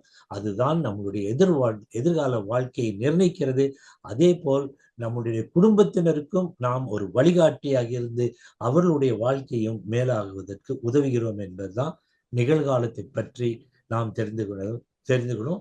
பவர் ஆஃப் லவ் அப்படின்னு ஒரு புக்கே இருக்கு. அந்த அளவுக்கு நிகழ்காலம் பிரசன்ட் ரொம்ப முக்கியம். அந்த நிகழ்காலம் மட்டும்தான் நம்மளுடைய வாழ்க்கை. இறந்த காலம் நம்முடைய வாழ்க்கையிலே, எதிர்காலமும் நம் கையில் இல்லை. நிகழ்காலத்தால் மட்டும்தான் எதிர்காலத்தை உருவாக்க முடியும். மாற வேண்டியது நாம் தான், மற்றவர்களை மாற்ற முடியாது என்பதை உணர்ந்து கொள்ள வேண்டும். அது நம்ம மற்றவர்களை மாற்ற ட்ரை பண்ணோம்னா முடியாது. ஆகையால் மாற வேண்டியது நாம் தான். Only I can change my self அப்படின்ற சேர்ந்து நாம் மாறி அக்செப்டன்ஸ் அண்ட் அடாப்டபிலிட்டி, அதாவது மேக்னானிமிட்டி, பரந்த மனத்தோடு வரும் விஷயங்களை அக்செப்ட் பண்ணி அதை ஆராய்ந்து நம்ம வாழ்க்கைக்கு தெரிந்த மாதிரி அடாப்ட் பண்ணி அதை முறைப்படுத்தி நடத்துவதுதான் நாம் வாழ வேண்டிய முக்கிய விஷயம் என்பது. அப்போ மனவளக்கலை பயிற்சிகளான அகத்தாய்வு, அகத்துவம், காயக்கல்பம் ஆகியவற்றை முறையாமல் செய்ய வேண்டும். அதே சமயத்தில் அகத்தாய்வு தான். எந்த பொருளை எடுத்தாலுமே நம்ம அகத்தாய்வு செய்து கொள்ள வேண்டும். மகரிஷி சொன்ன அந்த 4 அகத்தாய்வு மட்டுமில்லை, எந்த ஒரு விஷயத்தை எடுத்தாலும் அவர் சொன்ன முறையிலேயே நாம் அகத்தாய்வு செய்தால் நல்ல முடிவை எடுத்து நாம் முன்னேற முடியும். நமக்கு மன அழுத்தம் வராது, மனம் இலகாக இருக்கும், மன ஒரு அமைதியாக இருக்கும், சந்தோஷமாகவும் இருக்கும். அதுக்குதான் ஒரு பாடல் இருக்கு, இது நான் தமிழ்ல சொல்றேன், ஃபர்ஸ்ட் இங்கிலீஷ்ல இருக்கு. தி செரினிட்டி ப்ரேயர் அப்படின்னு சொல்லுவாங்க. God grant me the serenity to accept the things which I cannot change. அதாவது என்னால எது முடியாதுங்கிறது தெரியுதோ அதை நான் ஒத்துக்கொள்ள வேண்டும். At the same time give me the courage to change the things that I can change. ஆனா இது என்னால எது முடியும், என்னால் எது முடியாது என்பது எனக்கு தெரியாது. அதனால் எது முடியும், எதனால் முடியாது என்பதை அறிவதற்குரிய அந்த ஞானத்தை கொடுங்கள் என்று கேட்பதுதான் செரினிட்டி பிரேயர்.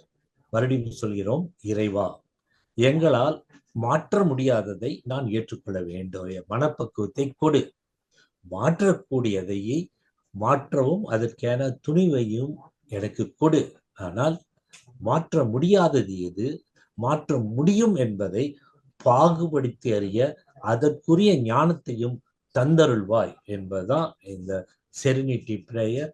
அதில் அந்த ஞானம் நமக்கு என்ன என்றால், நம்பிக்கையோடு, நிஷ்காமிய கர்மாவோடு, சுயநலம் இல்லாமல் உங்களுடைய முயற்சியை தொடர்ந்து செய்து கொண்டே இருங்கள். நிச்சயம் அனைத்தும் கைகூடும். Be blessed by everyone. Thank you. வாழ்க வளமுடன். கேள்வி பதில் நிகழ்வுக்கு செல்ல இருக்கின்றோம்.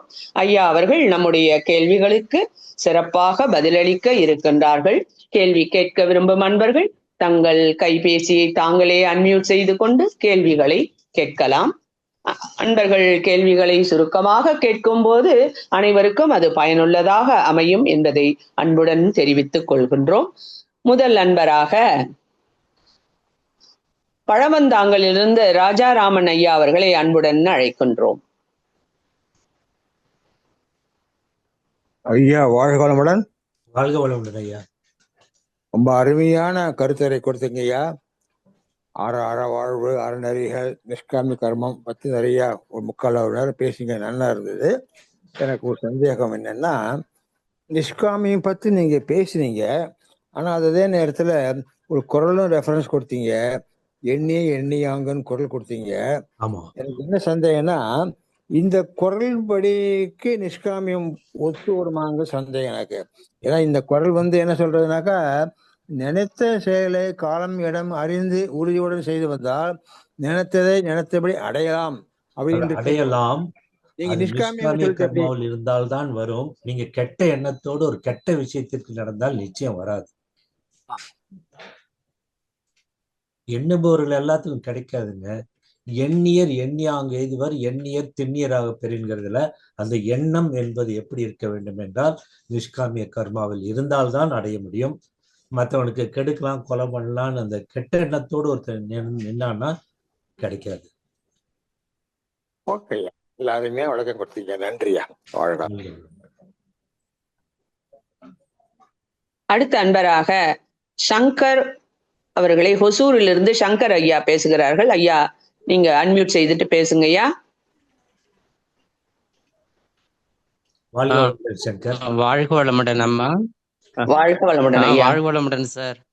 சொல்லுங்க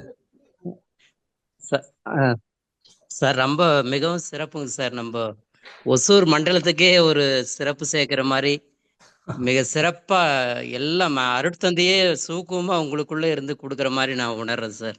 ரொம்ப சிறப்பா இருந்தது. உங்களோட எல்லா கருத்துக்களுமே குருவினுடைய அந்த ஒரு அற்புதமான சிந்தனையா நல்லா உணர்ந்தேன் சார். ரொம்ப நன்றிங்க சார். தேங்க்யூ சங்கர். வாழ்க வளமுடன். ஓகேங்க சார். வாழ்க வளமுடன். அடுத்த அன்பராக நாம் கவிதா கோவிந்தராஜ் அம்மா அவர்களை அன்புடன் அழைக்கின்றோம்.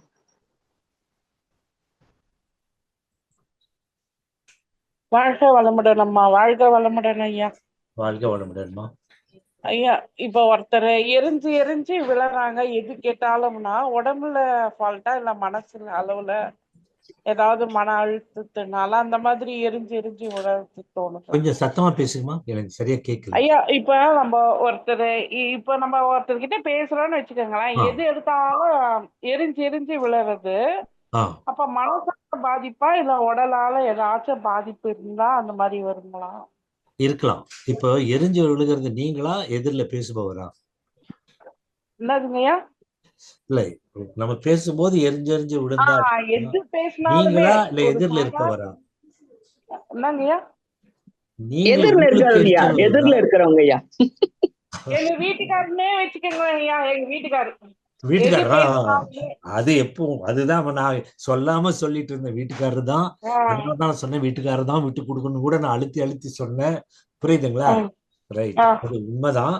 வீட்டுக்காரங்க விட்டு கொடுக்க மாட்டாங்க, அதை புரிஞ்சுக்கங்க. அதனால நம்ம தான் விட்டு கொடுத்து போகணும், அவ்வளவுதான். அதனால நமக்கே மன அழுத்தம் வராது. நீ இவ்வளவு இல்லப்பா, உங்க வீட்டுக்காரர் இவர் இப்படிதான் செய்வாருன்னு தெரிஞ்சுட்டா அவர் அப்படிதான் செஞ்சுட்டு வருவாரு. நான் ஏன் கவலைப்படணும்? நீங்க விட்டுட்டு உங்க வேலையை செஞ்சுட்டு போக வேண்டியதுதான். அதுக்காக ஐயா என்னோட போயிட்டா பரவாயில்லையா. குடும்பத்துல யாரா இருந்தாலும் பசங்க, சின்ன பேரன் பேத்திங்க எல்லார் மேலேயும் அந்த மாதிரி பாதிப்பு உண்டாக்கனா அது ஃபேமிலிக்கே பாதிப்பா இருக்குது இல்ல? இல்லம்மா, அந்த மாதிரி இருப்பதுக்கு அவரை காம்பன்சேட் பண்றதுக்கு நீங்கள் அன்பும் கருணையோடு அவர்களை வழி நடத்தினால் ஒரு காலத்தில் உங்களை பார்த்து அவரும் மாறலாம். குழந்தைகளுக்கும் ஒரு பாசிட்டிவ் சூழ்நிலை கிடைக்கும்.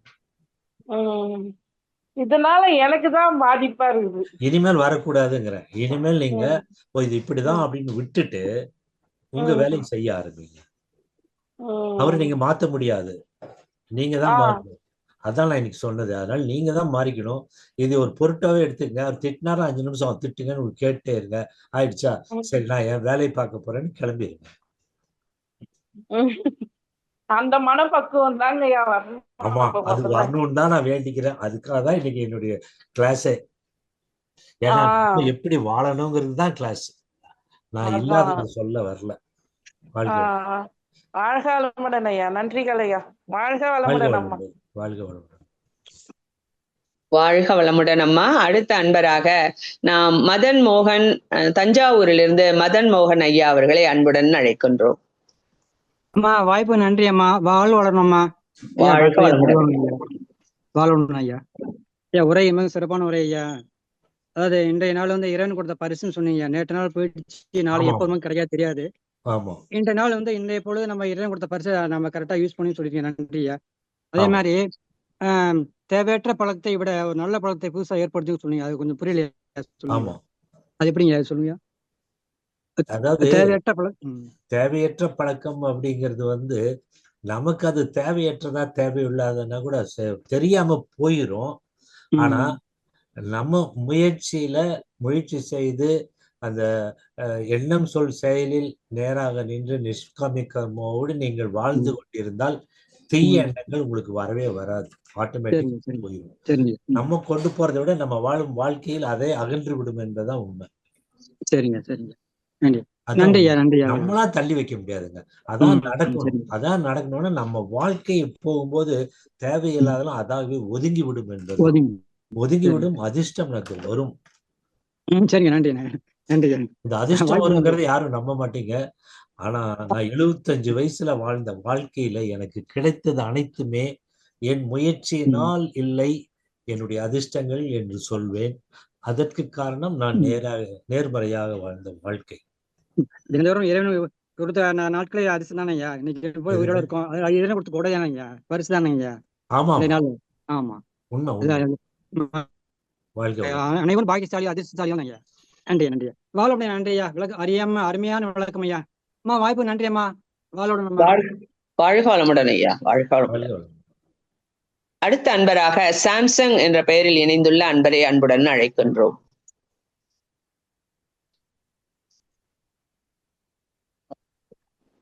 அம்மா ராம்நாத் சென்னையிலையும் பேசுறேன் ஐயா.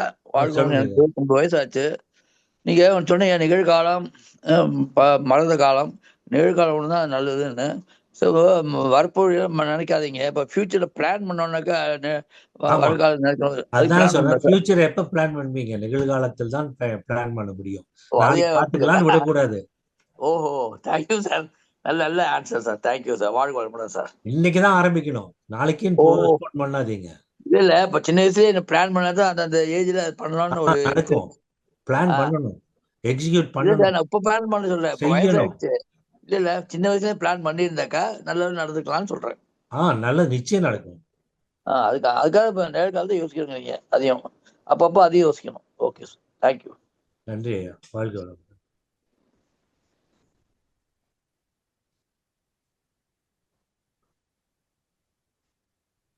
அடுத்த அன்பராக கலைமதி மோகன் என்பவரை அன்புடன் அழைக்கின்றோம். வணக்கம் அம்மா. ஐயா வணக்கம் ஐயா. வாழ்க வளமுடன். வாழ்க வளமுடன்மா. உங்க பேச்சு ரொம்ப அருமையா இருந்ததுங்க ஐயா. மன அழுத்தம் மேலாண்மை, அது மன அழுத்தத்துக்கு உண்டானது. இப்ப உடல் உழைப்பு இருக்கிறவங்க அதுல இருந்து கொஞ்சம் சீக்கிரம் வெளியே வந்துடுற மாதிரி இருக்கு. ஒரே மாதிரியான இழப்பு 2 பேருக்கு இருந்தா உடல் உழைப்பு அதிகமா தேவை இருக்கிறவங்க அதுல இருந்து வெளியே வராங்க. ஆனா நல்லா செட்டில்டா இருக்கவங்க அதையே திரும்ப திரும்ப யோசிச்சு அந்த மன அழுத்தத்தை அவங்களாவே வச்சுக்கிறாங்க. அதுல இருந்து வெளியே வரணும்னு நினைக்காம. ஏன்னா அவங்களுக்கு பேசிக்கா சம்பாதிக்கணும்ன்ற அவசியம் இல்லை. ஸோ அவங்களோட இழப்பை பத்தி திரும்ப திரும்ப யோசிச்சு அதிலே இருக்கணும் அப்படின்ற மாதிரி. இப்ப மத்தவங்களுக்கு நடக்கும் போதெல்லாம் வெளியே வந்துருங்கன்னு சொல்ற மாதிரி இவங்க தன்னையே ஏன் அவங்க பண்ணிக்க முடியல? பேசிக்கா அவங்க ஓரளவுக்கு ஃபினான்ஷியலா செட்டில்டா இருக்காங்க. அதாம்மா கம்ஃபர்ட் ஜோன் அப்படின்னு சொன்னேன். அந்த கம்ஃபர்ட் ஜோன்ல இருக்கிறவங்க இருக்கிறது போதும் அப்படின்னு உட்கார்ந்துருவாங்க. வாழ்க்கையில முன்னேற்றம் இருக்காது. ஆனா அந்த கம்ஃபர்ட் ஜோனை விட்டு வெளியே வந்தா தடுமாறுவோம். ஆனா தடுமாறத்தோடு முன்னேறும் பொழுது நமக்கு வழி கிடைக்கும், புலப்படும், கெட்டியாக பிடித்துக் கொள்வோம், நிச்சயம் முன்னேறி விடுவோம் அப்படிங்கறதான் நான் இன்னைக்கு சொன்னது. கம்ஃபர்ட் ஜோன்ல இருக்காதீங்க, வெளியே வாங்க அப்படிங்கறதான் நான் இன்னைக்கு சொன்னது. வாழ்க வளமுடன். நன்றிங்க ஐயா. அம்மா நன்றிங்கம்மா. வாழ்க வளமுடன். வாழ்க வளமுடன். வாழ்க வளமுடன்மா. சங்கர் ஒசூர் கொடுங்க. ஐயா உங்கள்கிட்ட பேசினாருங்களே ஐயா? ஆமாமா, முடிஞ்சது அவரது. கரெக்ட். ஆமாங்க ஐயா. அன்பர்கள் யாரேனும் மருத்துவரிடம் கேள்வி கேட்க விரும்பினால் ஐயாவிடம் கேட்டு தன்னுடைய சந்தேகங்களை நிவர்த்தி செய்யலாம்.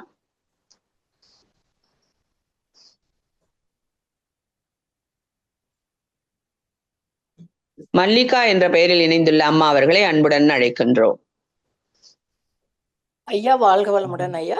வாழ்க வளமுடன்மா. நேத்து நைட்டு நீங்க ஆலியார்ல பேசின இதை கூட நான் கேட்டேங்க ஐயா. அந்த கேள்வி பதில் நிகழ்ச்சி கேள்வி பதிலே தான் நேரத்துல கேட்டேங்க ஐயா. நான் பேராசிரியர் திருச்செங்கோடுங்க ஐயா, மல்லிகா. ஐயா நான் 2015 நினைக்கிறேன் ஹெல்த் கேம்ப்ல கூட ஒரு தடவை அட்டன் பண்ணேன். நான் ஆல்ரெடி அருள்நிதி முடிச்சுட்டு கொஞ்சம் கால் வலி சின்ன சின்ன ப்ராப்ளம் இருந்ததுனால ஹெல்த் கேம்ப்ல அட்டன் பண்ணேங்க ஐயா. அப்ப நல்லா ஆயிடுச்சு. அப்ப சுகர் கூட 209 இருந்தது. நானே அண்ணன் எதிர்பார்க்கல. அதெல்லாம் கூட சரியாயி இவ்வளவு நாள் நான் சுகருக்கெல்லாம் மெடிசன் எடுத்துக்க வேண்டிய சூழ்நிலையே வரலைங்க ஐயா. நான் இப்ப வெறு வயிற்றுல 140 3 மாசம் HbA1c 6.5 இருக்குங்க ஐயா. அதனால நான் இன்னொரு தடவை ஆலியார் ஹெல்த் கேம்ப்ல அட்டன் பண்ணலாமான்னு நைட்ல இருந்து எனக்கு அந்த ஸ்பீச் எல்லாம் கேட்க நான் பேராசிரியரா இருந்தாலும் இன்னொரு தடவை அட்டன் பண்ணலாமா அப்படின்னு ஒரு இது வருதுங்க ஐயா. அட்டன் பண்ணலாம். ஆனா ஆலியார்ல நீங்க என்ன கற்றுக்கொண்டீங்களோ, ஆலியார்ல உங்களை எப்படி வைத்திருக்காங்களோ அதே வாழ்க்கை முறையை நீங்க இங்கும் தொடர்ந்தா நல்லாதான் வந்துடும். அப்புறம் உங்களுக்கு HbA1c 6.5னா நல்ல கண்ட்ரோல்ல தான் இருக்கு. 6 to 7 குட் கண்ட்ரோல் அப்படின்னு சொல்லுவோம். அதனால 6.5னா கண்ட்ரோல்ல தான் இருக்கு. அது நீங்க இன்னும் முயற்சி, இன்னும் உணவில் நாங்க என்ன சொல்லுவோம்னா அரிசி, ராகி, சப்பாத்தி இதெல்லாம் கம்மி பண்ணி பருப்பை ஜாஸ்தி பண்ணணும். பருப்புனா சாம்பார்ல போடுற பருப்புல தனியா ஒரு பருப்பு, ஏதாவது ஒரு பருப்பு சாப்பிடணும். காய்கறி, கீரை நிறைய சாப்பிடணும்னு சொல்லுவோம். எவ்வளவுக்கு அதிகமா புரோட்டீன் சேர்த்திக்கிறோமோ, எவ்வளவுக்கு அதிகமா அந்த குளுக்கோஸ் கார்போஹைட்ரேட்டை குறைக்கிறோமோ சுகர் நல்லா குறைந்து விடும். நிறைய பேர்த்துக்கு என்னன்னாக்க அரிசியில தான் சுகர் இருக்கு, ராகி, கோதுமை, சிறுதானியத்துல இல்லைன்னு நினைச்சுக்கிறாங்க. தானியங்கள் எல்லாமே சர்க்கரை தான். ஆகையால் அவற்றை அளவோடு உண்ண வேண்டும். பருப்பு அதுக்கு இணையாக இருக்க வேண்டும். காய்கறி, கீரைகள் நிறைய சாப்பிட வேண்டும். வாழ்க வளமுடன் ஐயா. நான் 10 வருஷத்துக்கு முன்னாடியே அந்த கண்டிஷன் இருந்து இன்னும் இதே கண்டிஷன்ல உணவு, வாக்கிங், உடற்பயிற்சி ஒழுங்கா செய்யறது, காய்கல்ப ஒழுங்கா செய்யறது, ஒவ்வொருத்தருக்கும் உடற்பயிற்சி நான் மேல தவமையம் வச்சிருக்கேன். உடற்பயிற்சி சொல்லி கொடுக்கும் போது ஒரு தடவை நம்ம உடற்பயிற்சி செய்யறோம். அதனால வீட்டுல மேல தவமையம் வச்சிருக்கேங்க ஐயா. அதனால இந்த அளவு கண்ட்ரோலா வச்சிருக்கேன். எனக்கு இப்ப வெறு வயிற்றுல 140 வந்தது கொஞ்சம் கன்ஃபியூஸா இருந்ததுங்க ஐயா. இல்ல, இப்ப சாப்பிட்டதுக்கு அப்புறம் 200க்கு கீழே வரணும், அவ்வளவுதான். 200, நீங்க 202 சொன்னீங்க, பரவாயில்ல. ஓகே. அப்ப அது 15 வருஷத்துக்கு முன்னாடிங்க ஐயா. இப்ப எல்லாம் கம்மி ஆயிடுச்சு. இப்ப கம்மி ஆயிடுச்சா? அப்ப இன்னும் சந்தோஷம். அது ஏன்னா ஒழுங்கா பயிற்சிகள் பண்ணிட்டு இருக்கேங்க ஐயா. பண்ணனா போதும், இனி நீங்க கேம்புக்கு போக வேண்டியது இல்ல. சரிங்க ஐயா, சரிங்க ஐயா. வாழ்க வளமுடன். நன்றிங்க ஐயா, நன்றிங்க ஐயா. வாழ்க வளமுடன்.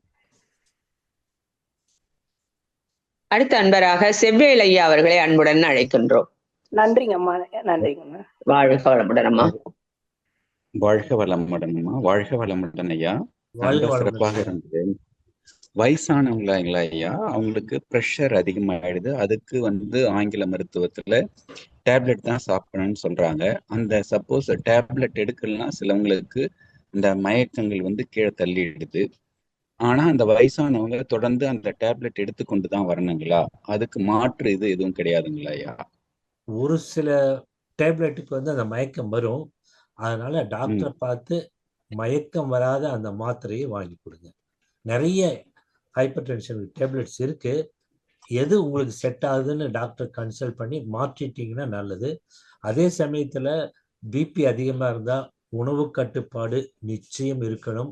நிச்சயம் நீங்க எக்ஸசைஸ் பண்ணணும், வாக்கிங் போகணும், இல்லைன்னா எளிய முறை உடற்பயிற்சி செய்யணும். ஏதாவது செஞ்சு வெயிட்டை குறைக்கிறதுக்கு ட்ரை பண்ணணும். அதே சரிங்க ஐயா. அதுக்கு அப்படி அடுத்து ஐயா செஞ்சாதான் நம்ம பிபி நேர இறங்கும். புரியுதுங்க ஐயா. அதே மாதிரிங்க ஐயா, கொஞ்சம் சத்தமா நம்ம பேசுங்க. நேர மேலாண்மையை நம்ம பண்ணோம்னா, நம்ம இப்ப இன்னைக்கு முடிக்கணும், அதை நம்ம இன்னைக்கு என்ன ஒரு செயல் செய்யறோம், அதை முடிக்கணும், நம்ம அந்த நேர மேலாண்மையை கடைபிடிக்கணும்னா நம்ம எந்த வழிகள் கடைபிடிச்சா நம்ம அந்த செயலை முடிவுக்கு கொண்டு வர முடியுங்க ஐயா? ஐயா, இது வந்து நேர மேலாண்மையில நானே எப்ப மேலாண்மை தவறுவேன்னா தூங்கிடுவேன். புரியுதுங்களா? அந்த தூக்கத்துக்கு நம்ம நிறைய டைமை வேஸ்ட் பண்ணிடுறோம். ஒரு மனிதனுக்கு தேவையான தூக்கம் வந்து 7 to 8 மணி நேரம் தான். அதனால ராத்திரி 10 மணிக்கு படுத்தோம்னா காலையில 6 மணிக்கு எந்திரிச்சா கரெக்டா இருக்கும். அந்த 6 மணிக்கு எந்திரிச்சு அந்த வேலையை கரெக்டா செஞ்சுட்டு வந்தீங்கன்னா உங்களுக்கு நிறைய நேரம் கிடைக்கும். புரியுதுங்களா? இப்ப நம்ம வேலைக்கு போனா கூட 5 மணிக்கு வேலை முடிஞ்சிடும். 5 மணிலேருந்து 10 மணி வரைக்கும் எக்ஸ்ட்ரா 5 hours இருக்கு. அதுல நிறைய விஷயங்கள் செய்யலாம். ஆனா நம்ம என்ன பண்றோம் அப்படின்னா, செல் பார்ப்போம், யூடியூப் பார்ப்போம், டிவி பார்ப்போம். இதுல நம்ம வாழ்க்கை நேரத்தை தொலைத்து விடுகிறோம். நானே யூடியூப்ல கொஞ்சம் தொலைக்கிறேன், அதுதான் உண்மை. ஏன்னா என்ன டிவி பார்க்கறதுலனாலும் உலகத்துல நடக்கிற செய்திகள் தெரியணுங்கிறதுக்காக பேப்பருக்கு போனா பேப்பர்ல எதுவும் உண்மையான நியூஸே இப்ப போடுறதை விட்டுட்டானுங்க. அதனால யூடியூப்ல போய் தான் பார்க்க வேண்டியது இருக்கு. அதனால போகுது. இருந்தாலும் நான் எங்கன்னா தூக்கத்துல கொஞ்சம் திருடிடுவேன். 8 மணி நேரத்துக்கு அது 7, 6 கொண்டு போயிட்டு அதுல ஒரு 2 hours திருடுவேன். அதுதான் நேரத்தின் மேலாண்மை நம்ம கடைபிடிக்கணும். சரி, அதே மாதிரி அந்த பிரஷர் உள்ளவங்க டேப்லெட் எடுக்காம இருக்கலாம் ஐயா? வேண்டாம், கண்டிப்பா டேப்லெட் எடுக்கணும். ஏன்னா பிரஷர் ஜாஸ்தி ஆச்சுன்னா ரத்த குழாய் வெடிச்சிடும். ஓகே, ரொம்ப நல்லது, மிக்க மகிழ்ச்சி, ரொம்ப நல்லது. வாழ்க்கை ரொம்ப சிறப்பாக இருந்துச்சு. வாழ்க்கை வளமுடன். வாழ்க்கை வளமுடன். அடுத்த அன்பராக மாரிமுத்து ஐயா அவர்களை அன்புடன் அழைக்கின்றோம்.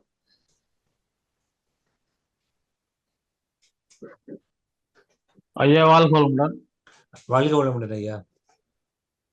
ஐயா, இப்ப வந்து இந்த கம்ஃபர்ட் ஜோன்ல இருந்து நம்ம நம்ம நம்ம நம்ம வந்து ஒரு ரெகுலரா ஒரு இன்கம் வந்துட்டே இருக்கு.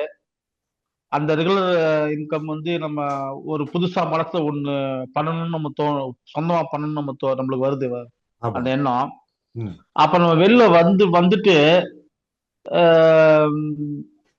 அதை வந்து நம்ம பண்ணும்போது பாத்தீங்கன்னா நம்மளுக்கு என்ன சொல்றது, சப்போர்ட்ன்றத நாமளே நம்மளோட தகுதி இவ்வளவுதான் அப்படின்னு நம்ம ஒரு சில நேரங்கள் நம்மளுக்கு வந்து நினைக்க தோணும் போது அது நம்ம ஏற்றுக்கொள்ள வேண்டியதான் ஐயா. இல்ல, நீங்க நினைச்சுக்கிறது தப்பு.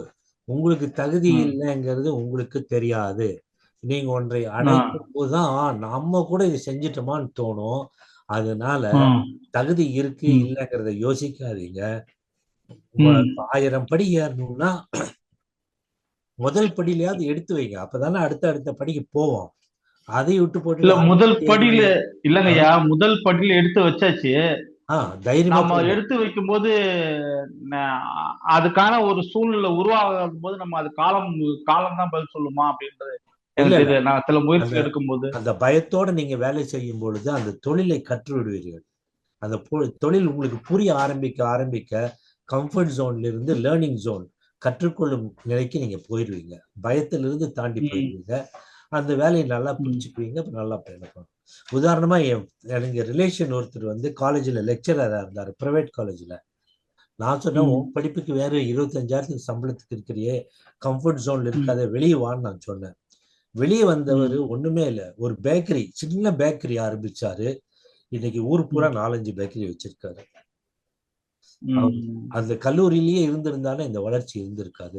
தைரியமா வந்து ஒரு ப்ரொஃபஸரா இருந்த நான் வந்து இந்த மாதிரி சின்ன கடை வைக்கலாமான்னு யோசிக்காம வச்சாரு, மேல வந்து. அந்த மாதிரிதான் ஒரு சின்ன ஸ்டெப்பை வளர்த்து கொள்ள வேண்டும். நம்ம அந்த ஸ்டெப்புக்குள்ளே போறோம்னா நம்ம அடுத்த லெவல் போக முடியாது. முடியாது. நீங்க ஒரு எடுத்து வச்சாதானே முன்னாள் நடப்பீங்க. ஏன்னா நமக்கு என்னடா, நமக்கு எந்த சப்போர்ட் கிடைக்கல, நம்ம ஒரு டீம் செட் ஆகல அப்படின்னு நம்ம ஒரு இடத்துல வேலை செஞ்சுட்டு இருந்தேன். அதை வந்து நீங்க சொன்ன மாதிரி தான், நம்மளுக்கு ஒரு திறமை இருக்கு, நம்ம ஏன் புதுசா இது பண்ணக்கூடாது, இது செய்யக்கூடாது, வெளில வந்தேன். அது வெளில வந்ததுக்கு அப்புறம் பாத்தீங்கன்னா நிறைய ஸ்ட்ரகிள் வருது, நிறைய டைம் எடுத்துக்கிட்டேன். ஒரு 6 மாசத்துக்கு மேல டைம் எடுத்து ஓரளவுக்கு கத்துக்க ஆரம்பிச்சேன். அவ்வளவுதான். கத்துக்க ஆரம்பிச்சு நம்மளுக்கு அந்த அந்த டைம், அதாவது வந்து அந்த ரிசல்ட் வந்து நம்ம கையில இல்லையோ அப்படின்ற மாதிரி நம்ம ஆமா, ஒரு சில விஷயம் ரிசல்ட் நம்ம கையில இல்ல. ரிசல்ட் அதாங்க. நீங்க சோ அதுக்கான முயற்சி, அதை பத்தி கவலைப்படக்கூடாது. நீங்க ப்ராசஸ் மட்டும் பாருங்க, கற்றுக்கொண்டிருக்கிறேன், அதாங்க. கற்றுக்கொண்டே இருங்க, மேல போயிருவீங்க. ரொம்ப நன்றிங்க. வாழ்க வளமுடன் ஐயா. ஐயா முதலியே சொன்னாங்க டாக்டர் ஐயா, எண்ணி துணிக கருமம் துணிந்த பின் எண்ணுவோம் என்பது இழுக்குன்னு. கரெக்ட். இது நான் சேர்த்துக்கிறேம்மா. வாழ்க வளமுடன். வாழ்க வளமுடன் ஐயா. அடுத்த அன்பராக பாக்யலட்சுமி முத்துக்குமார் அவர்களை அன்புடன் அழைக்கின்றோம். ஐயா வாழ்க வளமுடன் ஐயா. வாழ்க வளமுடன்மா. ஆமா வாழ்க வளமுடன் ஐயா. ரொம்ப நன்றாக இருந்ததுங்க. அதாவது ஒரு மோட்டிவேஷனல் ஸ்பீச். அது கேட்கும்போது நம்மளுக்கும் நிறைய விஷயங்கள் வந்து பாயிண்டா நீங்க சொல்லும் போது ரொம்ப நல்லா இருந்ததுங்க ஐயா. நன்றிங்க ஐயா. ஐயா ஒரு சின்ன டவுட்டுங்க ஐயா. அதாவது டயபெட்டிக் தைராய்டு ரெண்டும் சேர்ந்து இருக்கிறவங்களுக்கு மில்லட்ஸ் எடுத்துட்டா சுகர் குறையன்றாங்க. ஆனா மில்லட் சாப்பிட்டா தைராய்டு அதிகமாகுன்றாங்க. இல்லம்மா, முதல்ல மில்லட்ஸ் எடுத்தா சர்க்கரை கூடும். மில்லட்டுங்கிறது வந்து கார்போஹைட்ரேட், தானியம். தானியத்தில் இருக்கிறது மாவுச்சத்து. மாவுச்சத்து வந்து கார்போஹைட்ரேட். அதனால சிறுதானியமாக இருந்தாலும் சரி, பெருந்தானியமாக இருந்தாலும் சரி, அவை அளவாக தான் சாப்பிடணும். அது சர்க்கரை இருக்கு, அது சர்க்கரை வியாதி உள்ளவர்களுக்கு அது விஷம். தைராய்டுக்கும் சாப்பாட்டுக்கும் சம்பந்தம் இல்லை. சரி, இல்ல மில்லட் சாப்பிட்டா ஃப்ளக்சுவேட் ஆகுதுன்னு. ஆகாதுமா. நன்றிங்க. மில்லட்டுங்கிறது ஒரு தானியம் தான்மா. நன்றிங்க. எல்லாம் அந்த குதிரைவாலி, கருப்பு கவுனி, இந்த மாதிரி டிசைனா சொல்ல ஆரம்பிச்சுட்டாங்க. இது எல்லாமே வந்து பொதுவா உடம்புக்கு நல்லது. நார்ச்சத்து அதிகமா இருக்கிறது, கால்சியம் அதிகமா இருக்கிறது, அயன் அதிகமாக இருக்கிறது. ஆனால் அதில் கார்போஹைட்ரேட்டும் இருக்கிறது. அது வளரும் குழந்தைகளுக்கு 40 வயசு வரைக்கும் ஒன்றும் ப்ராப்ளம் இல்லை. 40 வயசு தாண்டும் போது இந்த மாவுச்சத்தை நாம் குறைக்க வேண்டும், புரதச்சத்தை அதிகப்படுத்த வேண்டும், காய்கறிகள் நிறைய சாப்பிட வேண்டும். இதுதான் மந்திரமே. நன்றிங்க. நன்றிங்க, ரொம்ப நன்றிங்க. வாழ்க வளமுடன். வாழ்க வளமுடன். வாழ்க வளமுடன். அடுத்த அன்பராக சங்கர் ஐயா அவர்களை அன்புடன் அழைக்கின்றோம்.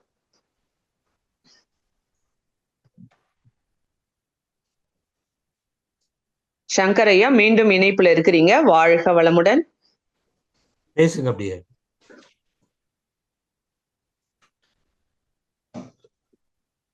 அவருக்கு சிக்னல் சரியா இல்லைன்னு நினைக்கிறேன். ஆமாங்கய்யா. சங்கர், நீங்க அன்மியூட் பண்ணிட்டு பேசலாம். அன்மியூட் பட்டனை டச் பண்ணுங்க. இது வேற சங்கர். ஆமாங்கய்யா, முதல்ல சங்கர் ஹொசூர்னு வந்திருந்தது. இது சங்கர். சங்கர், அந்த மியூட் பட்டனை தொட்டீங்கன்னா அன்மியூட் ஆயிரும், அப்புறம் நீங்க பேசலாம். அவர் இணைப்பிலே இல்லையோன்னு தோணுதுமா. வாழ்க வளமுடன் ஐயா. இந்த பாராசிம்பத்தட்டிக் சிம்பத்தட்டிக் நர்வஸ் சிஸ்டம் பத்தி சொன்னீங்க இல்லையா? ஆமாமா. அதுக்கும் இந்த சுழுமுனை இந்த இது சொல்றாங்க இல்லையா, வடகலை பிங்கலை, அதுக்கும் இடகலை பிங்கலைக்கும் ரிலேட் இருக்காதுங்கய்யா? இருக்குமா. இடகலை வந்து பாராசிம்பத்தட்டிக், பிங்களம் வந்து சிம்பத்தட்டிக். ஏங்கய்யா, எப்பயுமே இந்த மாதிரி உணர்வுகள் வர்றப்ப கோபம், அச்சம் இதெல்லாம் சிம்பத்தட்டிக்ல வர்றப்ப பாராசிம்பத்தட்டிக் அதை இது பண்ணிடுமாங்கய்யா? இல்ல, பாராசிம்பத்தட்டிக் வந்து கோபம், அச்சம் நமக்கு வந்து நம்ம கோபத்தோட இருக்கணும்னு வைங்க, இப்ப நம்ம குறைக்கணும் நம்மளே விரும்பினா கூட நாடி சோதனை பண்ண ஆரம்பிக்கணும். அப்ப இடது மூக்குல இருந்து மூச்சை இழுத்து வலது மூச்சுல விடணும். ஏன்னா இடது மூக்கு தான் வந்து பாராசிம்பத்தட்டிக் சிஸ்டம். வலது மூச்சுல விட்டு ஒரு பாஸ் கொடுத்து மறுபடியும் இடது மூக்குல இழுக்கணும். இந்த மாதிரி செஞ்சா ஒரு சைக்கிளுக்கு வந்து 4 செகண்ட்ஸ் ஆகும். இருக்கிறது 1 செகண்ட், வெளியே தள்ளுறது 2 செகண்ட், அந்த கேப் 1 செகண்ட், 4 செகண்ட். அப்போ ஒரு சைக்கிளுக்கு 4 செகண்ட்னா ஒரு நிமிஷத்துக்கு 15 சைக்கிள் வரும். இது எதுக்கு வைக்கிறதுனா நம்மளுடைய ரெஸ்பிரேட்டரி ரேட்டும் மூச்சு விடுறதும் 15 தான் ஒரு நிமிஷத்துக்கு. அப்போ இந்த நாடி சுத்தி இந்த சைக்கிளை பண்ண பண்ண பண்ண நம்மளுடைய ரெஸ்பிரேட்டரி ரேட் குறைந்து விடும். ரெஸ்பிரேட்டரி ரேட் மூச்சு விடுதல் குறைஞ்சு 15க்கு வரும் பொழுது நம்மளுடைய நாடியும் 72/s வந்துடும், ஹார்ட் பீட்டும் குறைஞ்சிரும், மன அலைச்சலும் குறையும், மனம் அமைதி ஆகும். இது வெறும் நாடி சோதனையிலேயே நடக்கும் விஷயம். இந்த மாதிரி செய்ய செய்ய பாராசிம்பத்தட்டிக் சிஸ்டம் தூண்டப்படுகிறது, சிம்பத்தட்டிக் சிஸ்டம் அழுத்தப்படுகிறது. நன்றிகள் ஐயா, மிக அருமையா விளக்கம் கொடுத்துட்டீங்க ஐயா. ரொம்ப நாள் சந்தேகம் இருந்ததுங்க ஐயா எனக்கு. வாழ்க வளமுடன் ஐயா. ஏன்னா என்ன தெரிஞ்சு ஏன் இடது மூக்குல ஆரம்பிக்கணும், கடைசியில ஏன் இடது மூக்குலயே முடிக்கணும் அப்படின்னா அதுதான் பாராசிம்பத்தட்டிக் சிஸ்டம். நன்றிகள் ஐயா. ஐயா, நிகழ்ச்சியை நிறைவு செய்துக்கலாங்களா ஐயா? வாழ்க வளமுடன்மா. உங்க ஃப்ரெண்ட்ஸ் எல்லாம் நிறைய பேர்த்த பார்த்தோம்மா. இன்னொரு லட்சுமியும் பார்த்தேன். ஆக்சுவலா நான் ஆலியார்ல இருக்கேன். அப்படியாங்க ஐயா? கோஆர்டினேட் பண்றேன்னு சொன்னாங்க, அழகா கோஆர்டினேட் பண்ணீங்க. நன்றி அம்மா. வாழ்க வளமுடன். வாழ்க வளமுடன் ஐயா. வாழ்க வளமுடன் ஐயா. நன்றி ஐயா. நம் கடமை அறவாழ்வின் நாட்டத்தை